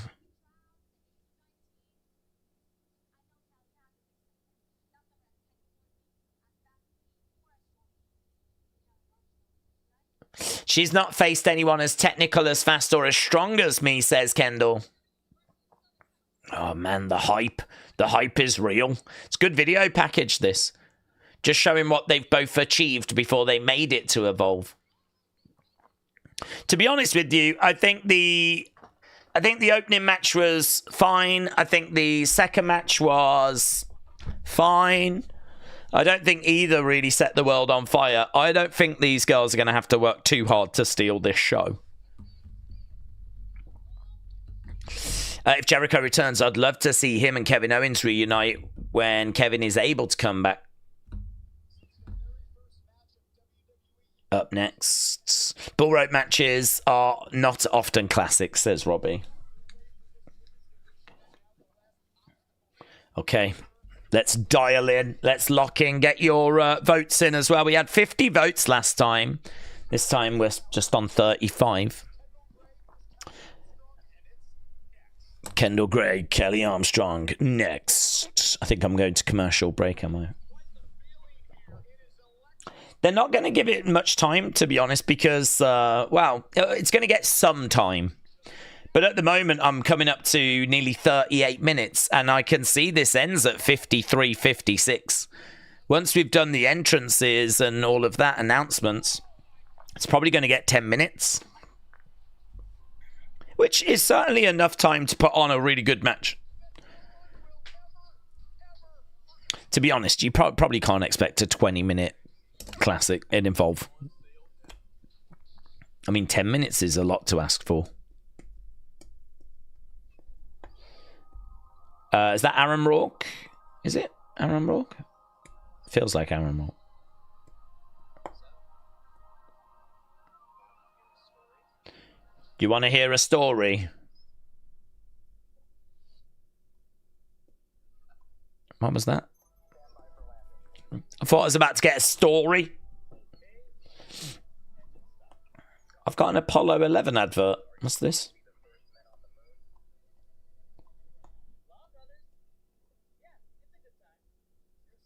Law Brothers. And there's this.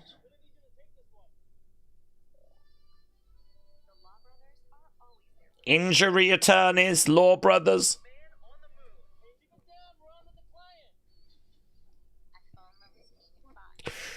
Some of these adverts suck. Daze, surely Jericho returning. He hasn't been on AEW since April. Same treatment that Blake Monroe got. Well, I mean, it could do. I can't say for certain. I mean, I don't know if he just wanted a bit of time away before starting a new contract. I mean, that could have been a possibility. Obviously, there's no AEW talent on his cruise. But again, you know, it's one of those where I've seen it before where they kind of tease something and then everyone, like, you know, thinks something's going to happen, then bang. It's the other thing that happens. So, yeah, I mean, I would say it's looking good for Jericho coming back to WWE. I'd say it's looking good. I could definitely see it happening, but I certainly can't say it's a 100% done deal. I've not seen any rumor that it's a 100% done deal. No one's reported yet that he's coming back.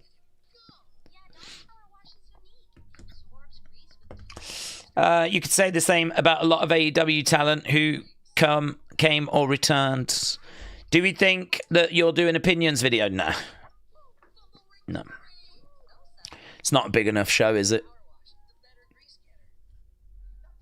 Okay, right, we're in Stevie Turner's office with Super Sean Legacy.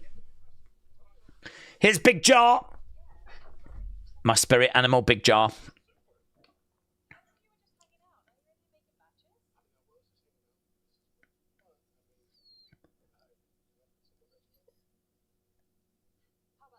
Why is Big Jaw making matches?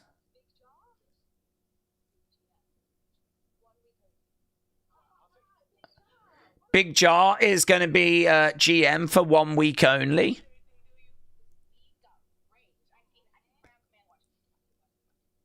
Are we making Big Jaw the GM? Is that why we've got rid of Stevie? Big Jaw's basically stolen Stevie's job. Big Jaw's come in and Stevie's like, just for 1 week. And you know what's happened. Big Jaw's like, nah. I'm keeping this job.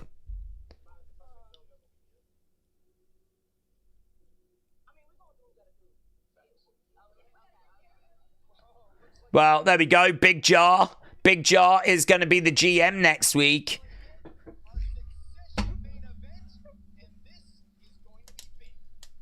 Is that going to bring in viewers? Is Big Jaw a big name? I've never heard of him. Kendal making her way down to the ring. It's going to be time for some Grey Graps. And that is not where we get old people wrestling each other.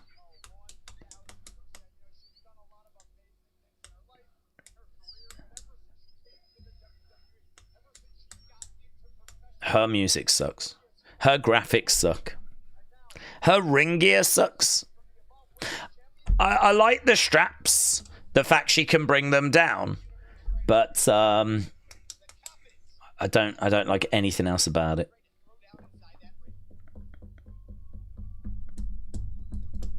Here's Kylie. Too strong, Armstrong. Go.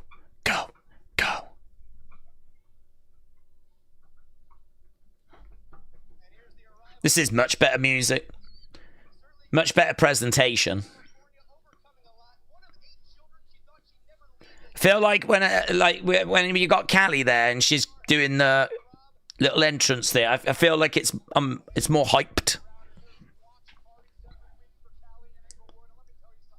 There's watch parties every week for Kylie in Inglewoods.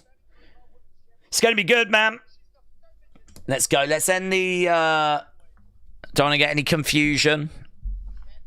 Okay, if anyone wants to get in sync, although we probably will get another commercial break, I'm on 41, 31, 32, 33, 34. Bell has sounded. 1-4. Come on. Come on, ladies. I am a big fan of both of your work.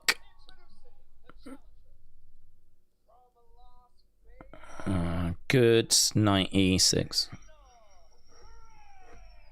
Good 98 for the first match. Good 96 for the second match.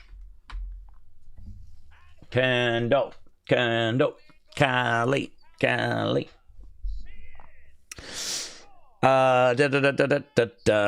match is a banger. You can trust me on that, said Glockness. Oh, really? You've just watched it?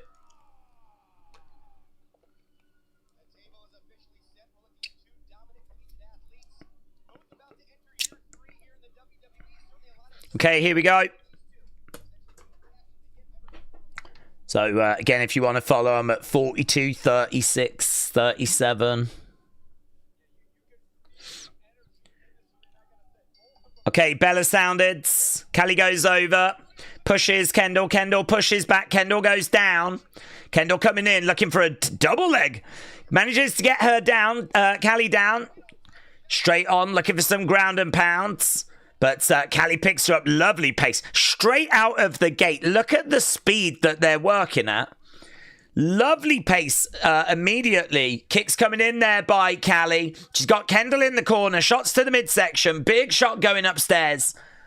Kendal going over to the other side. It's Kylie in the opening stages, but Kendal grabs her. Throws in some kicks to the midsection. Big chop coming in there by Kendal. Kendal going after Kylie now. And another big chop coming in, and Kylie definitely feeling those. Good sell in the corner. Oh, my God. Brilliant work there by Kendal. Using that amateur wrestling background. Now looking for an armbar. Kendal down on the ground. Kylie rolling her over, looking for a quick pin. And big shot coming in. Lovely sell again there by Kendal. Legs buckling. And into the corner. Face first into that turnbuckle.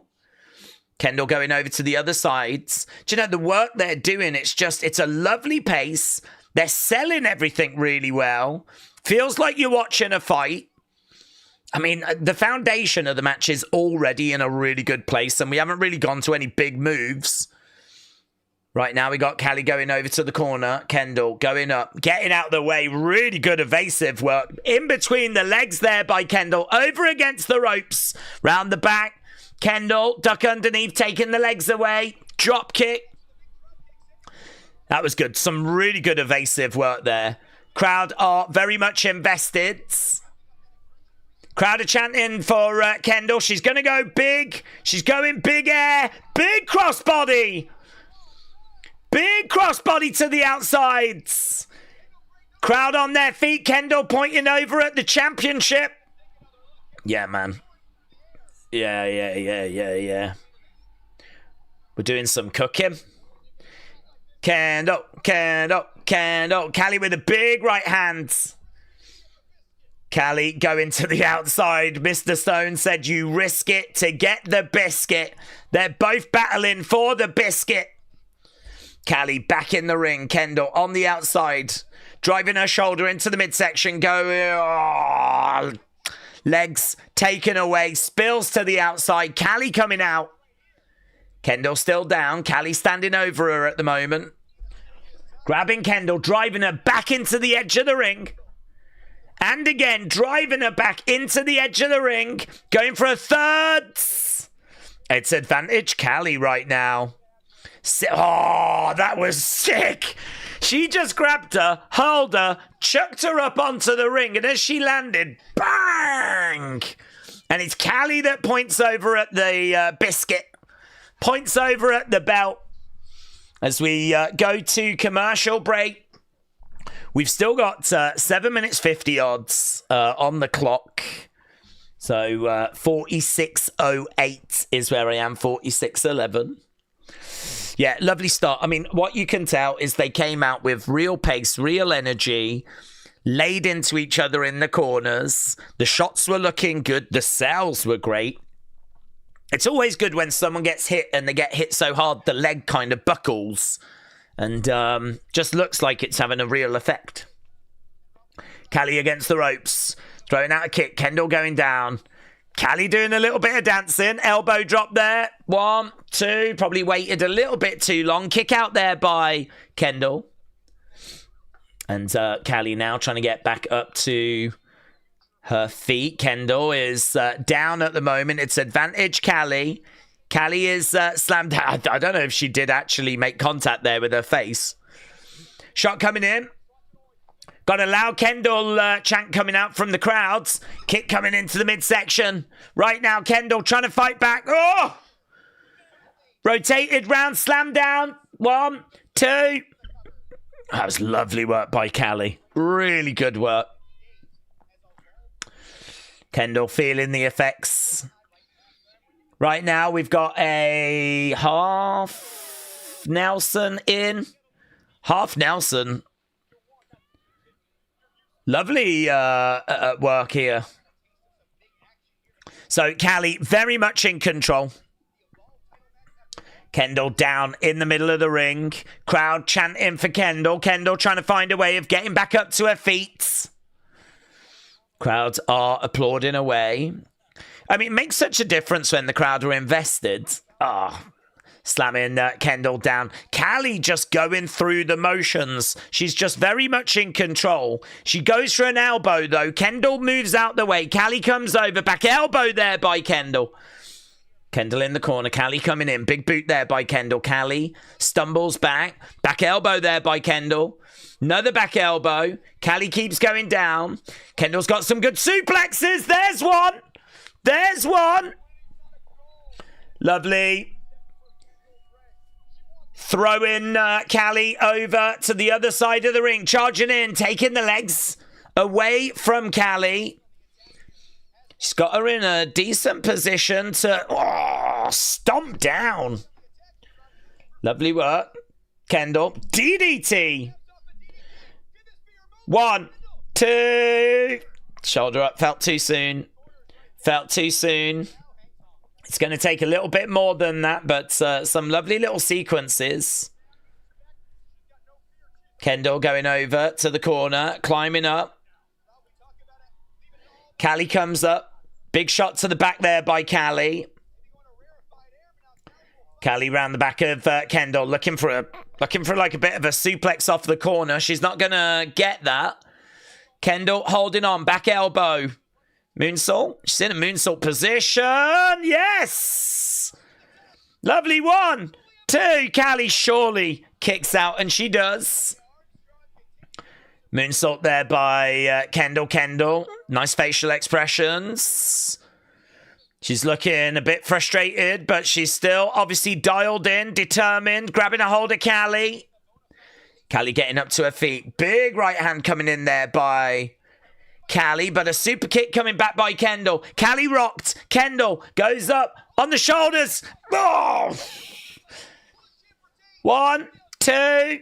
Kick out by Kendal.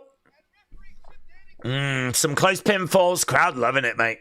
Crowd absolutely loving it. They just cut to a crowd shot there. People on their feet. She got caught, didn't she? That's crazy. Off the ropes to grab her. Bang. Slam her down. Look really good. Very good. Crowd are chanting, this is awesome. They've been operating at such a good pace throughout this thing. Kylie has got Kendal.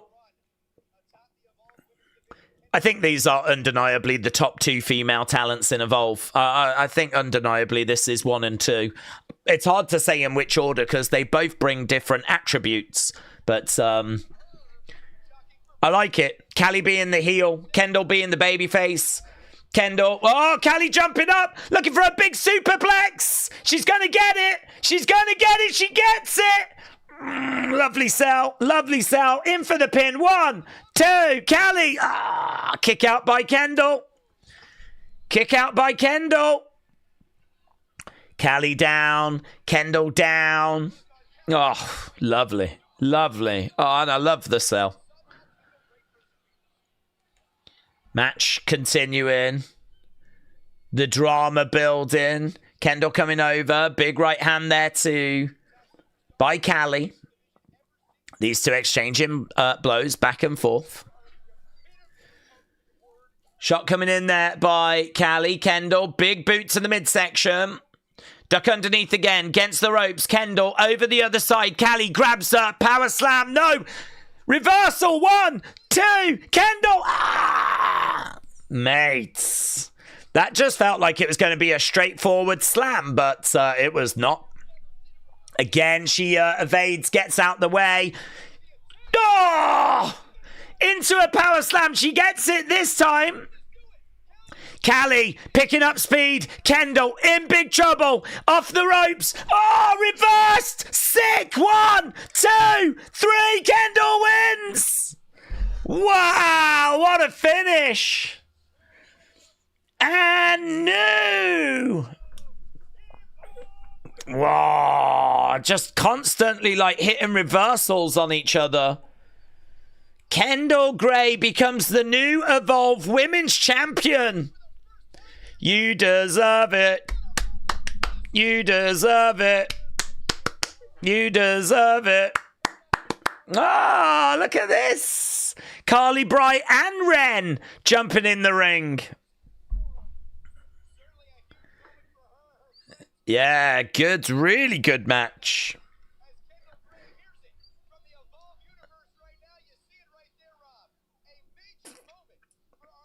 Very good. Let's get the poll up, shall we? What you lot thought? Did you enjoy it? Oh.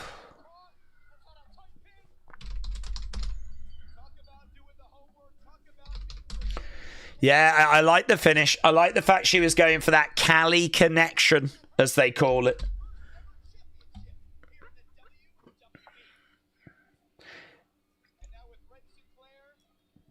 What next for Kylie? I mean, is Kylie ready to go to NXT, or does she stick around a bit longer?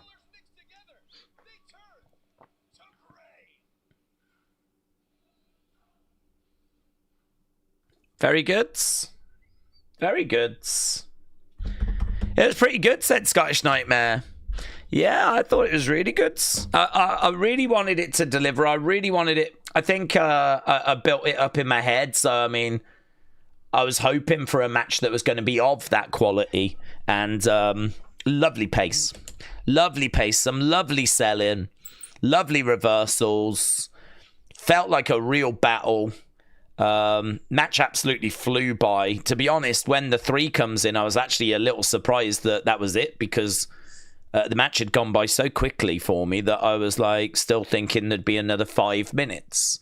But I mean, that's the sign of a great match, isn't it? If you're watching it and you just lose track of time.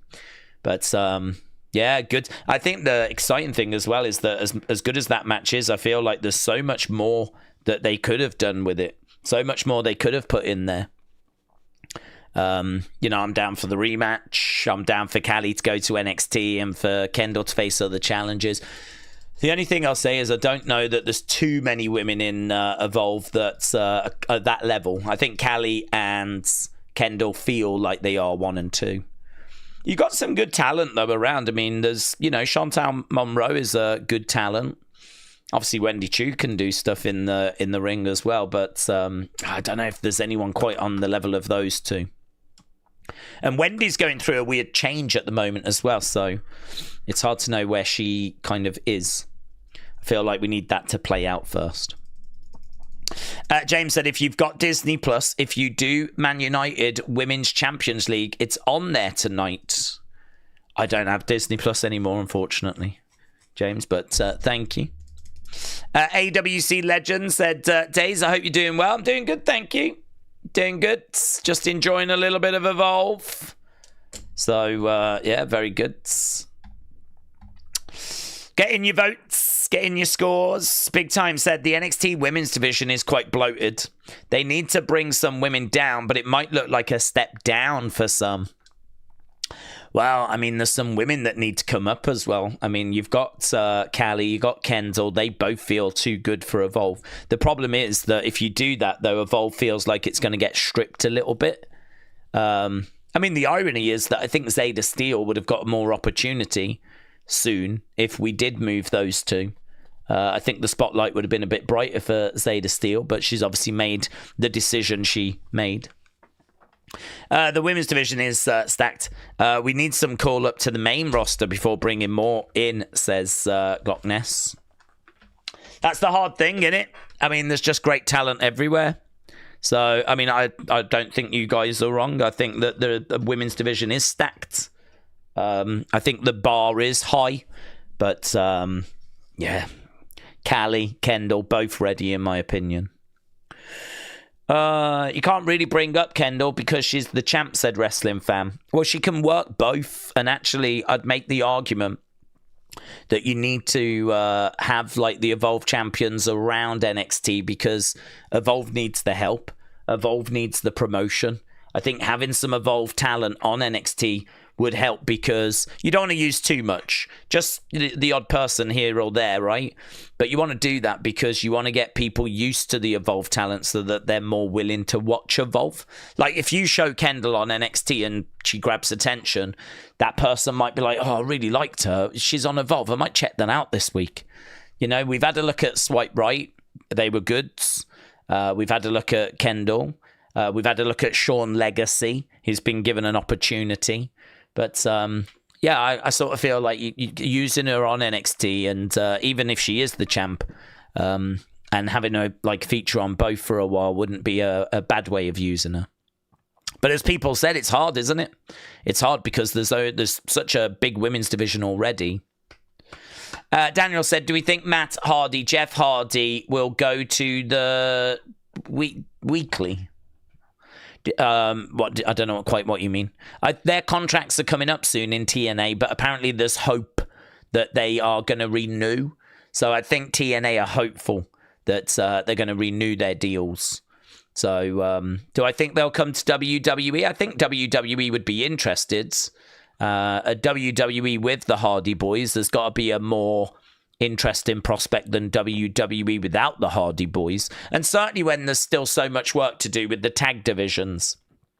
Those tag divisions, certainly the Raw one feels very flat. Put the Hardy Boys in there, that tag division becomes automatically more interesting. So if their contracts are up with TNA, I don't know why WWE wouldn't bring the Hardys in for a couple of years. Give them a 2-year contract. Maybe the Hardys decide right at the end of that, that's where we retire. Use them on Raw to boost that division. Yeah. It's hard to say that's what's going to happen, but if I was WWE, I'd certainly be interested. Calvin said, is it possible that LA Knight or Jay do a heel turn and then join Braun and Bronson? It's possible. Yeah, it's possible. I mean, Jay has been showing signs of frustration, so it's possible. The only thing I don't know is that if they did that, obviously they wouldn't be the leaders of that group. I don't think Braun is necessarily looking to take orders from people anymore. So that would be the only thing, is that they would just be another member. Plus also, you know, who's going to take the loss in that group? Unless you're going to book them like the Shield and book them really strong and they just don't really lose that much. But I don't know, where do you go with the vision now? I feel like even WWE are asking themselves that question. Do we think it looks bad on WWE that they walked away from the big story, like the Cena heel turn, the Jay world title run, and the vision put in Seth injury aside?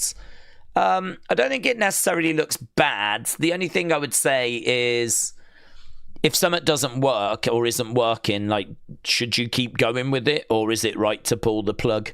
I mean, you're never going to hit the bullseye first time every time, are you? I mean, in WWE and wrestling, there's always trial and error. There's always been trial and error because you're trying to. There's so many people that are looking for so many different things.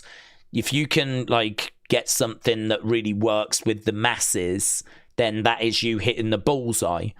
But, you know, most of the time you're not going to hit the bullseye. Most of the time you're going to do some stuff that some people like and other people don't. And it's about really trying to please as many people as you possibly can. I think with like the Jay thing, the entrance worked and all of that, but I just think him as champion, I think I think they gave up on it too soon, personally. I don't know why they felt the need to take the belt off him so quickly. It's not as if he had lots of title defenses and they stunk the place out. I mean, I think he might have only had one title defense. I don't remember him having many title defenses after winning the title. So it'll be very interesting. I don't know that we'll ever find out behind the scenes what happened there. But well, maybe when Jay retires, or, you know, I would love to know why they pulled the plug so quickly on that. But if the feeling was that it didn't work, then I can't say it's wrong to pull the plug, you know?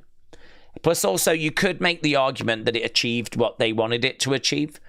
You know, they wanted to get Jay to feel like a bigger star. And I think the work they did with him winning the Rumble, having him win the title at Mania, the big entrance and all of that he's got, you could make the argument that it sort of achieved what it needed to achieve. The title run after was kind of, you know, bonus stuff, really.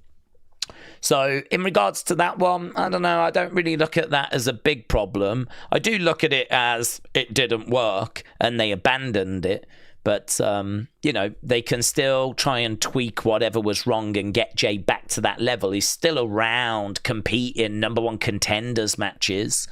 And if they turned him heel and he joined up with the Vision, or, you know, we're building to some whatever moment we're building to because he's involved in a story with Roman, then, you know, there is obviously a way forward still. So abandoning something if it doesn't work, I don't think can be seen as a negative.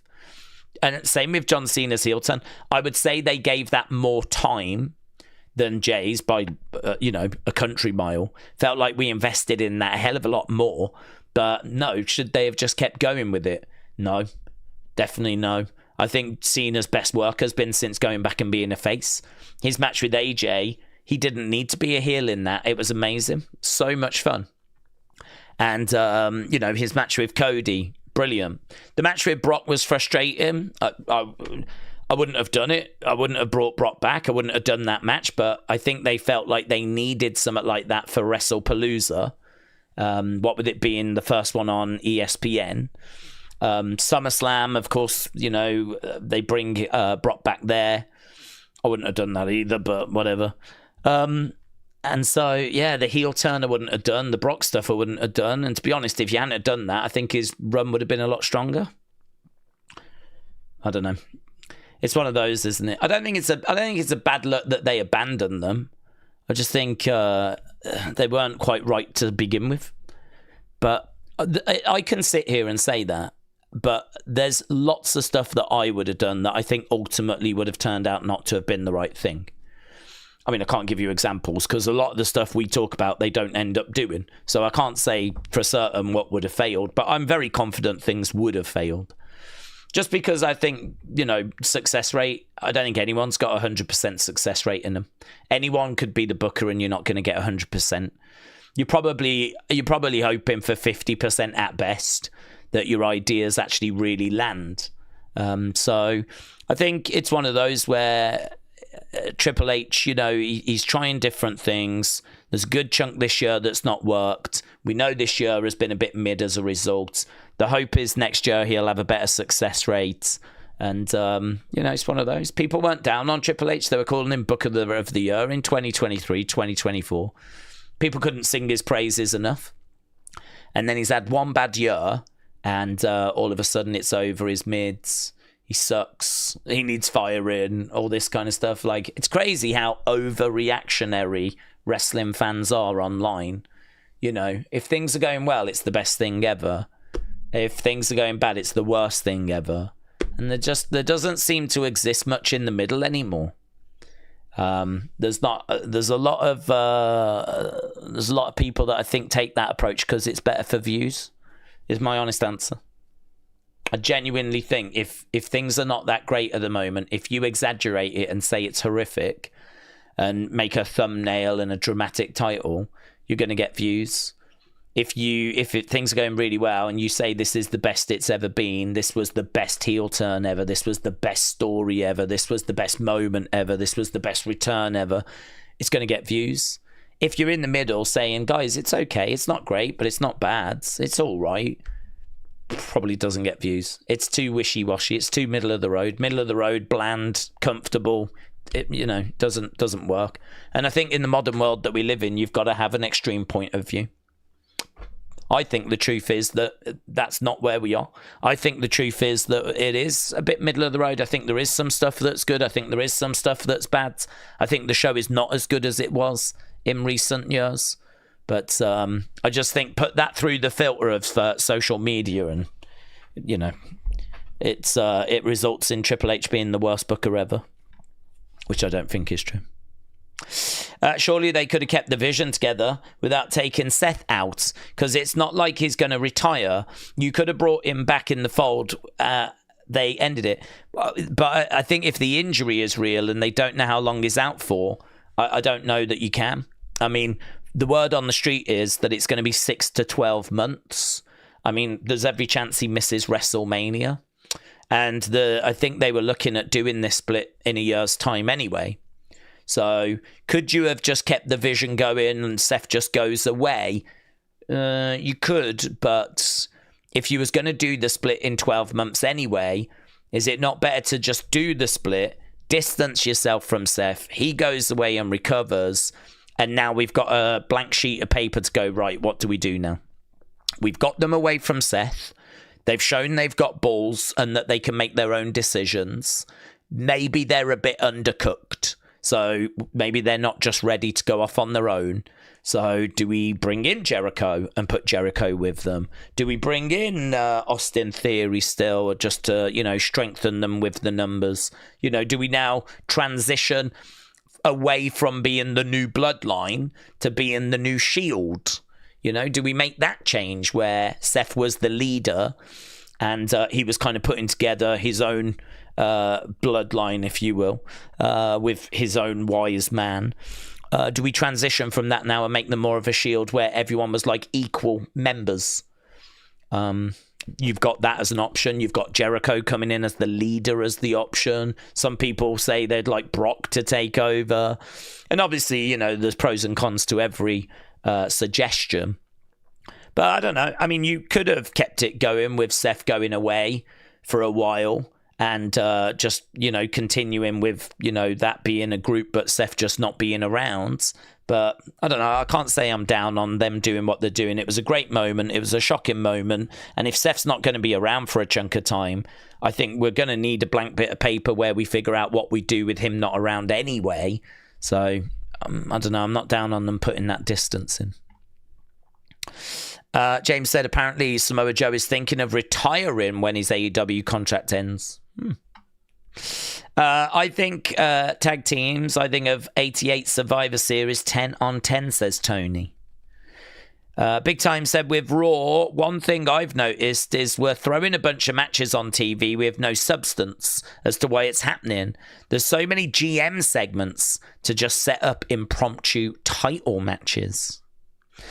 Benny said Benny deleted. This might sound dumb, said William, but with all the attention the women are not getting in developmental, is it getting more difficult now for the men to be seen? Oh, what? So what you mean with the women getting more attention? You mean like, is it harder for the men? Well, I think it's probably harder for the men than it was, say, 15, 20 years ago, definitely. But I think the women as well have shown that you train them up properly and you give them the platform, they can shine. I mean, Triple H said in WWE Unreal, and it might have been scripted, it might have been put in there as a nice little line, but there was footage of him saying the women just get it quicker. If you go down to NXT, like there's like 4 women for every guy that's like picked it up quick. It's just they're better than us, is the line he says. And I don't know if that's real. I don't know if he really feels that way or if that line was just put in as a bit of a talking point for Unreal. But to be honest, I mean, we've seen, haven't we, how great the women's division is compared to the men's division. I mean, you can point at quite a few guys in NXT that you would imagine would have kicked on by now, but haven't really. No disrespect. Still seem to be kind of spinning their wheels, not progressing. Whereas I think with the women, we've seen real development with several women. Sol Ruka, for example, really shining. Really feels like she could be the women's champ. I like JC Jane as well. I think JC Jane has really come along. She's the women's champion, and that belt, it doesn't feel too big for her to me. I think she carries it with confidence. I think her promos are good. I enjoy her matches. I think Fatal Influence has been a really good faction. So, yeah, you know, you kind of look at the strength of the women's division and you look at the strength of the men's division. If you as a guy, I feel like, and you're decent, I feel like you should look at this and go, do you know what? There's an opportunity for me here. I really feel like I can bring something. There's a spot for me. I really feel like if I work hard at this, that I can make it, because it doesn't feel that crowded to me, the men's division. You got Ricky and Oba and Javon and Trick and whatever, but I don't know, man. I feel like the lower down you get, the more you've got like a bit of a mixture of guys, you know, like your Miles Bourne, your Lexis Kings, people like that who are in the mix. They're on TV, but I don't know that they're the first names you would write on the rundown. And it's kind of I feel like you should be able to get in that mix. You know, like Josh Briggs is in that mix as well. And Tavian was in that mix. And, you know, Jasper Troy is kind of around. I just sort of feel like it would be easier to get into that mix than it would to be get into the women's division. The women's division seems to be a bit more stacked. So, yeah, I think it is harder for guys compared to how it used to be. I don't see that as a bad thing, though. I very much agree with Triple H, and I think Sean's got the same mentality of, if you're good enough, you're good enough. And it's that simple. It's that simple. If you're good enough, you're good enough. Don't care if you're a man, if you're a woman. Makes no difference whatsoever. We just want the best. And listen, if the end result is that the guys just get a token match because the women are just better, well, then that's it. The guys had better book their ideas up, hadn't they? Better sort themselves out. So I do think it's a bit trickier, and I think the women are sort of putting the men to shame to a degree. But there's still some great stuff, of course. I mean, you can't ignore people like Javon, Oba, Trick, Ethan, Ricky. I mean, you know, there's still guys around that definitely deserve praise. Days reports have come out that Seth would be back for Mania. Are you saying they have come out? Would you say they should have kept the group going and there was no need to panic? If Seth was going to be back by Mania, I don't know, because, I mean, you're missing the whole Mania build, aren't you? I mean, you can bring him back before, and even when he's injured, you could have him making the odd TV appearance. I don't know. I feel like the majority of the time, it's going to be Braun and Bronson. So what do? Do you bring in someone as a third person, and you kind of talk about Seth the same way the Bloodline spoke about Roman, and then you just bring in Seth every once in a while, but he can't wrestle? I don't know. I don't know that keeping Seth around would be the right call, even if he would be back by Mania, because that's still 6 months. And I don't know that he's going to be able to wrestle on the Mania cards. And he certainly couldn't wrestle in the next 6 months. So is it not just better to cut? I mean, if it was going to be a month or two, if it was one of those where he's out for a month or two, then no, I wouldn't do it. 6 months, though, and missing the WrestleMania builds.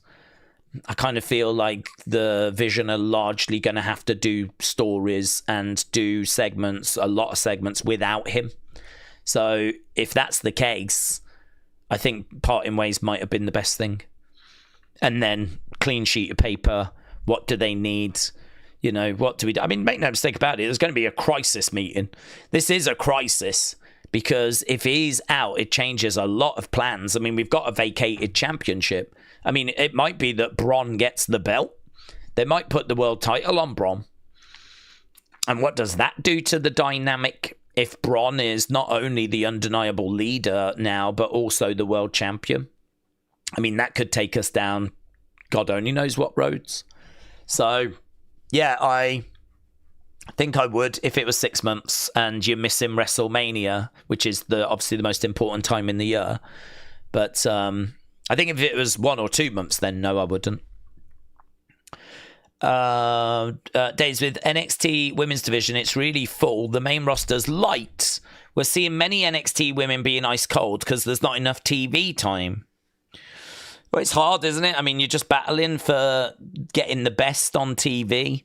So I think, Triple H is someone that loves women's wrestling. I mean, I credit him with being a massive part of actually helping to get women's wrestling to where it is now. He was the one that really pushed for the women to get more opportunity in NXT, and because he was booking, he could do it. And so women's championship in NXT and really getting more TV time for them, I think he plays a massive role in that. So I don't think there's any sort of conspiracy.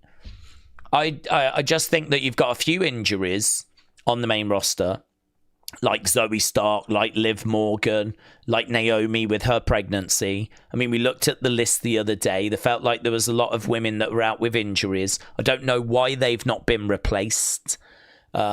I don't know what's gone on there. Perhaps they were just waiting for the draft, but they just could not find a way of getting the draft in. Maybe it was something along those lines.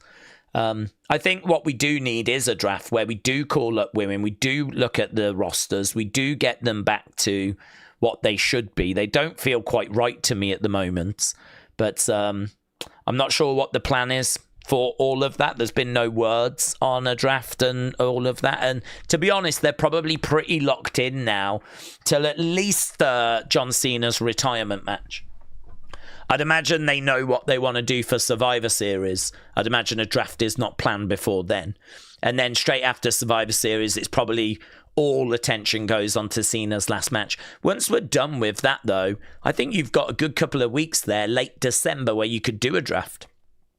I don't see why you couldn't do a draft in late December, because it settles down, doesn't it? It's the end of the year, really. Next thing is the Rumble. That's not till the end of January. You haven't really got to start anything for that until January. So why not do a draft on the flipping 27th of December?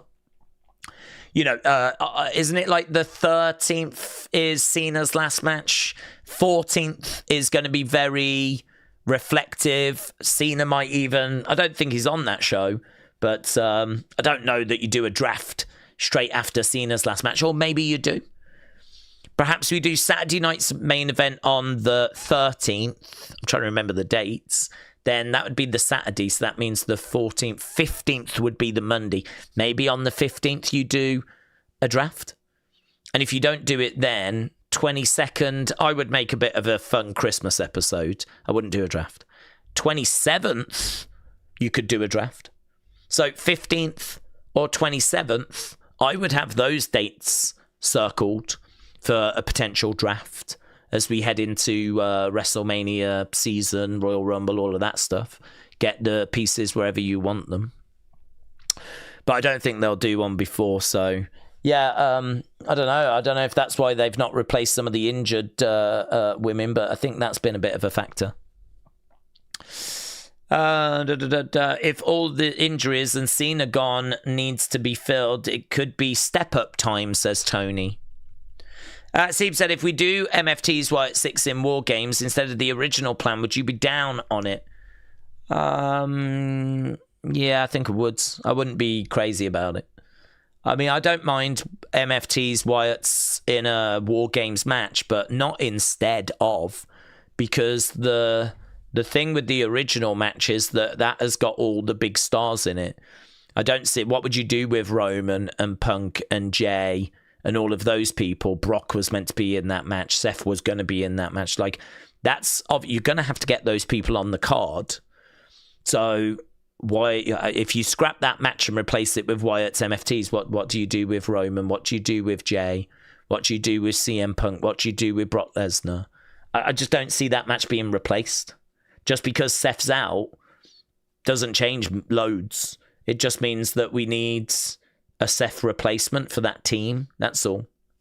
So to me, I don't know why people have started speculating throwing that match out, because you're going to have to get those people on the cards. That match, I think, still happens. It's just we now need a replacement for Seth. And that person could be someone like Obafemi or someone like that, couldn't it? Right, I think we're done. I need to go and start work on... I need to go and start work on Unseen and get ready for tomorrow's member stream. Big Time said, if we did some NXT call-ups, who do we think could step up that's ready? Lash. I've heard Lash, but I can't imagine a reaction with that theme. No, she needs to change that theme song. Sucks. Who's ready? I think you just look at the top of the card, don't you? I mean, I think you could call up Sol Ruka. I know she's not been women's champ, but I think she's ready. I think you could call up JC Jane as well. I think her mic skills are fine. Her match quality is fine. She's fine. I mean, she might not set the main roster on fire at first, but give her the right story. I think you could do something. I mean, Liv Morgan didn't set the main roster on fire at first, but, we invested in her and look where we are now. So I think you could call up JC. I think she's main roster ready. I think you could call up Sol. I think she's main roster ready. I feel like Kalani needs more work. Zarya probably needs more work. I think we just need to work on presenting her as a badass and the aura. I mean, she's doing like stuff with Sol, but it feels like a turn is coming. So, I mean, we did just call up Julia and Stephanie and all of them. I mean, Jordan can go up. Blake, I haven't seen enough of yet. So, probably just need to see a bit more of her. So, certainly a few girls around that I think you could call up. Jada Parker doesn't feel too far away, but I think I'd like to see her with the world title or the NXT title first. So, yeah, there's a few girls around. In regards to the guys, Oba, Trick... Javon. I mean, it wouldn't bother me if you called Javon up. I know Javon wants to stay in NXT, and you absolutely could keep him in NXT, but if he got called up, I mean, look at his match with Sammy. It was brilliant. So, I mean, you could call him up as well. I think Ethan can go up.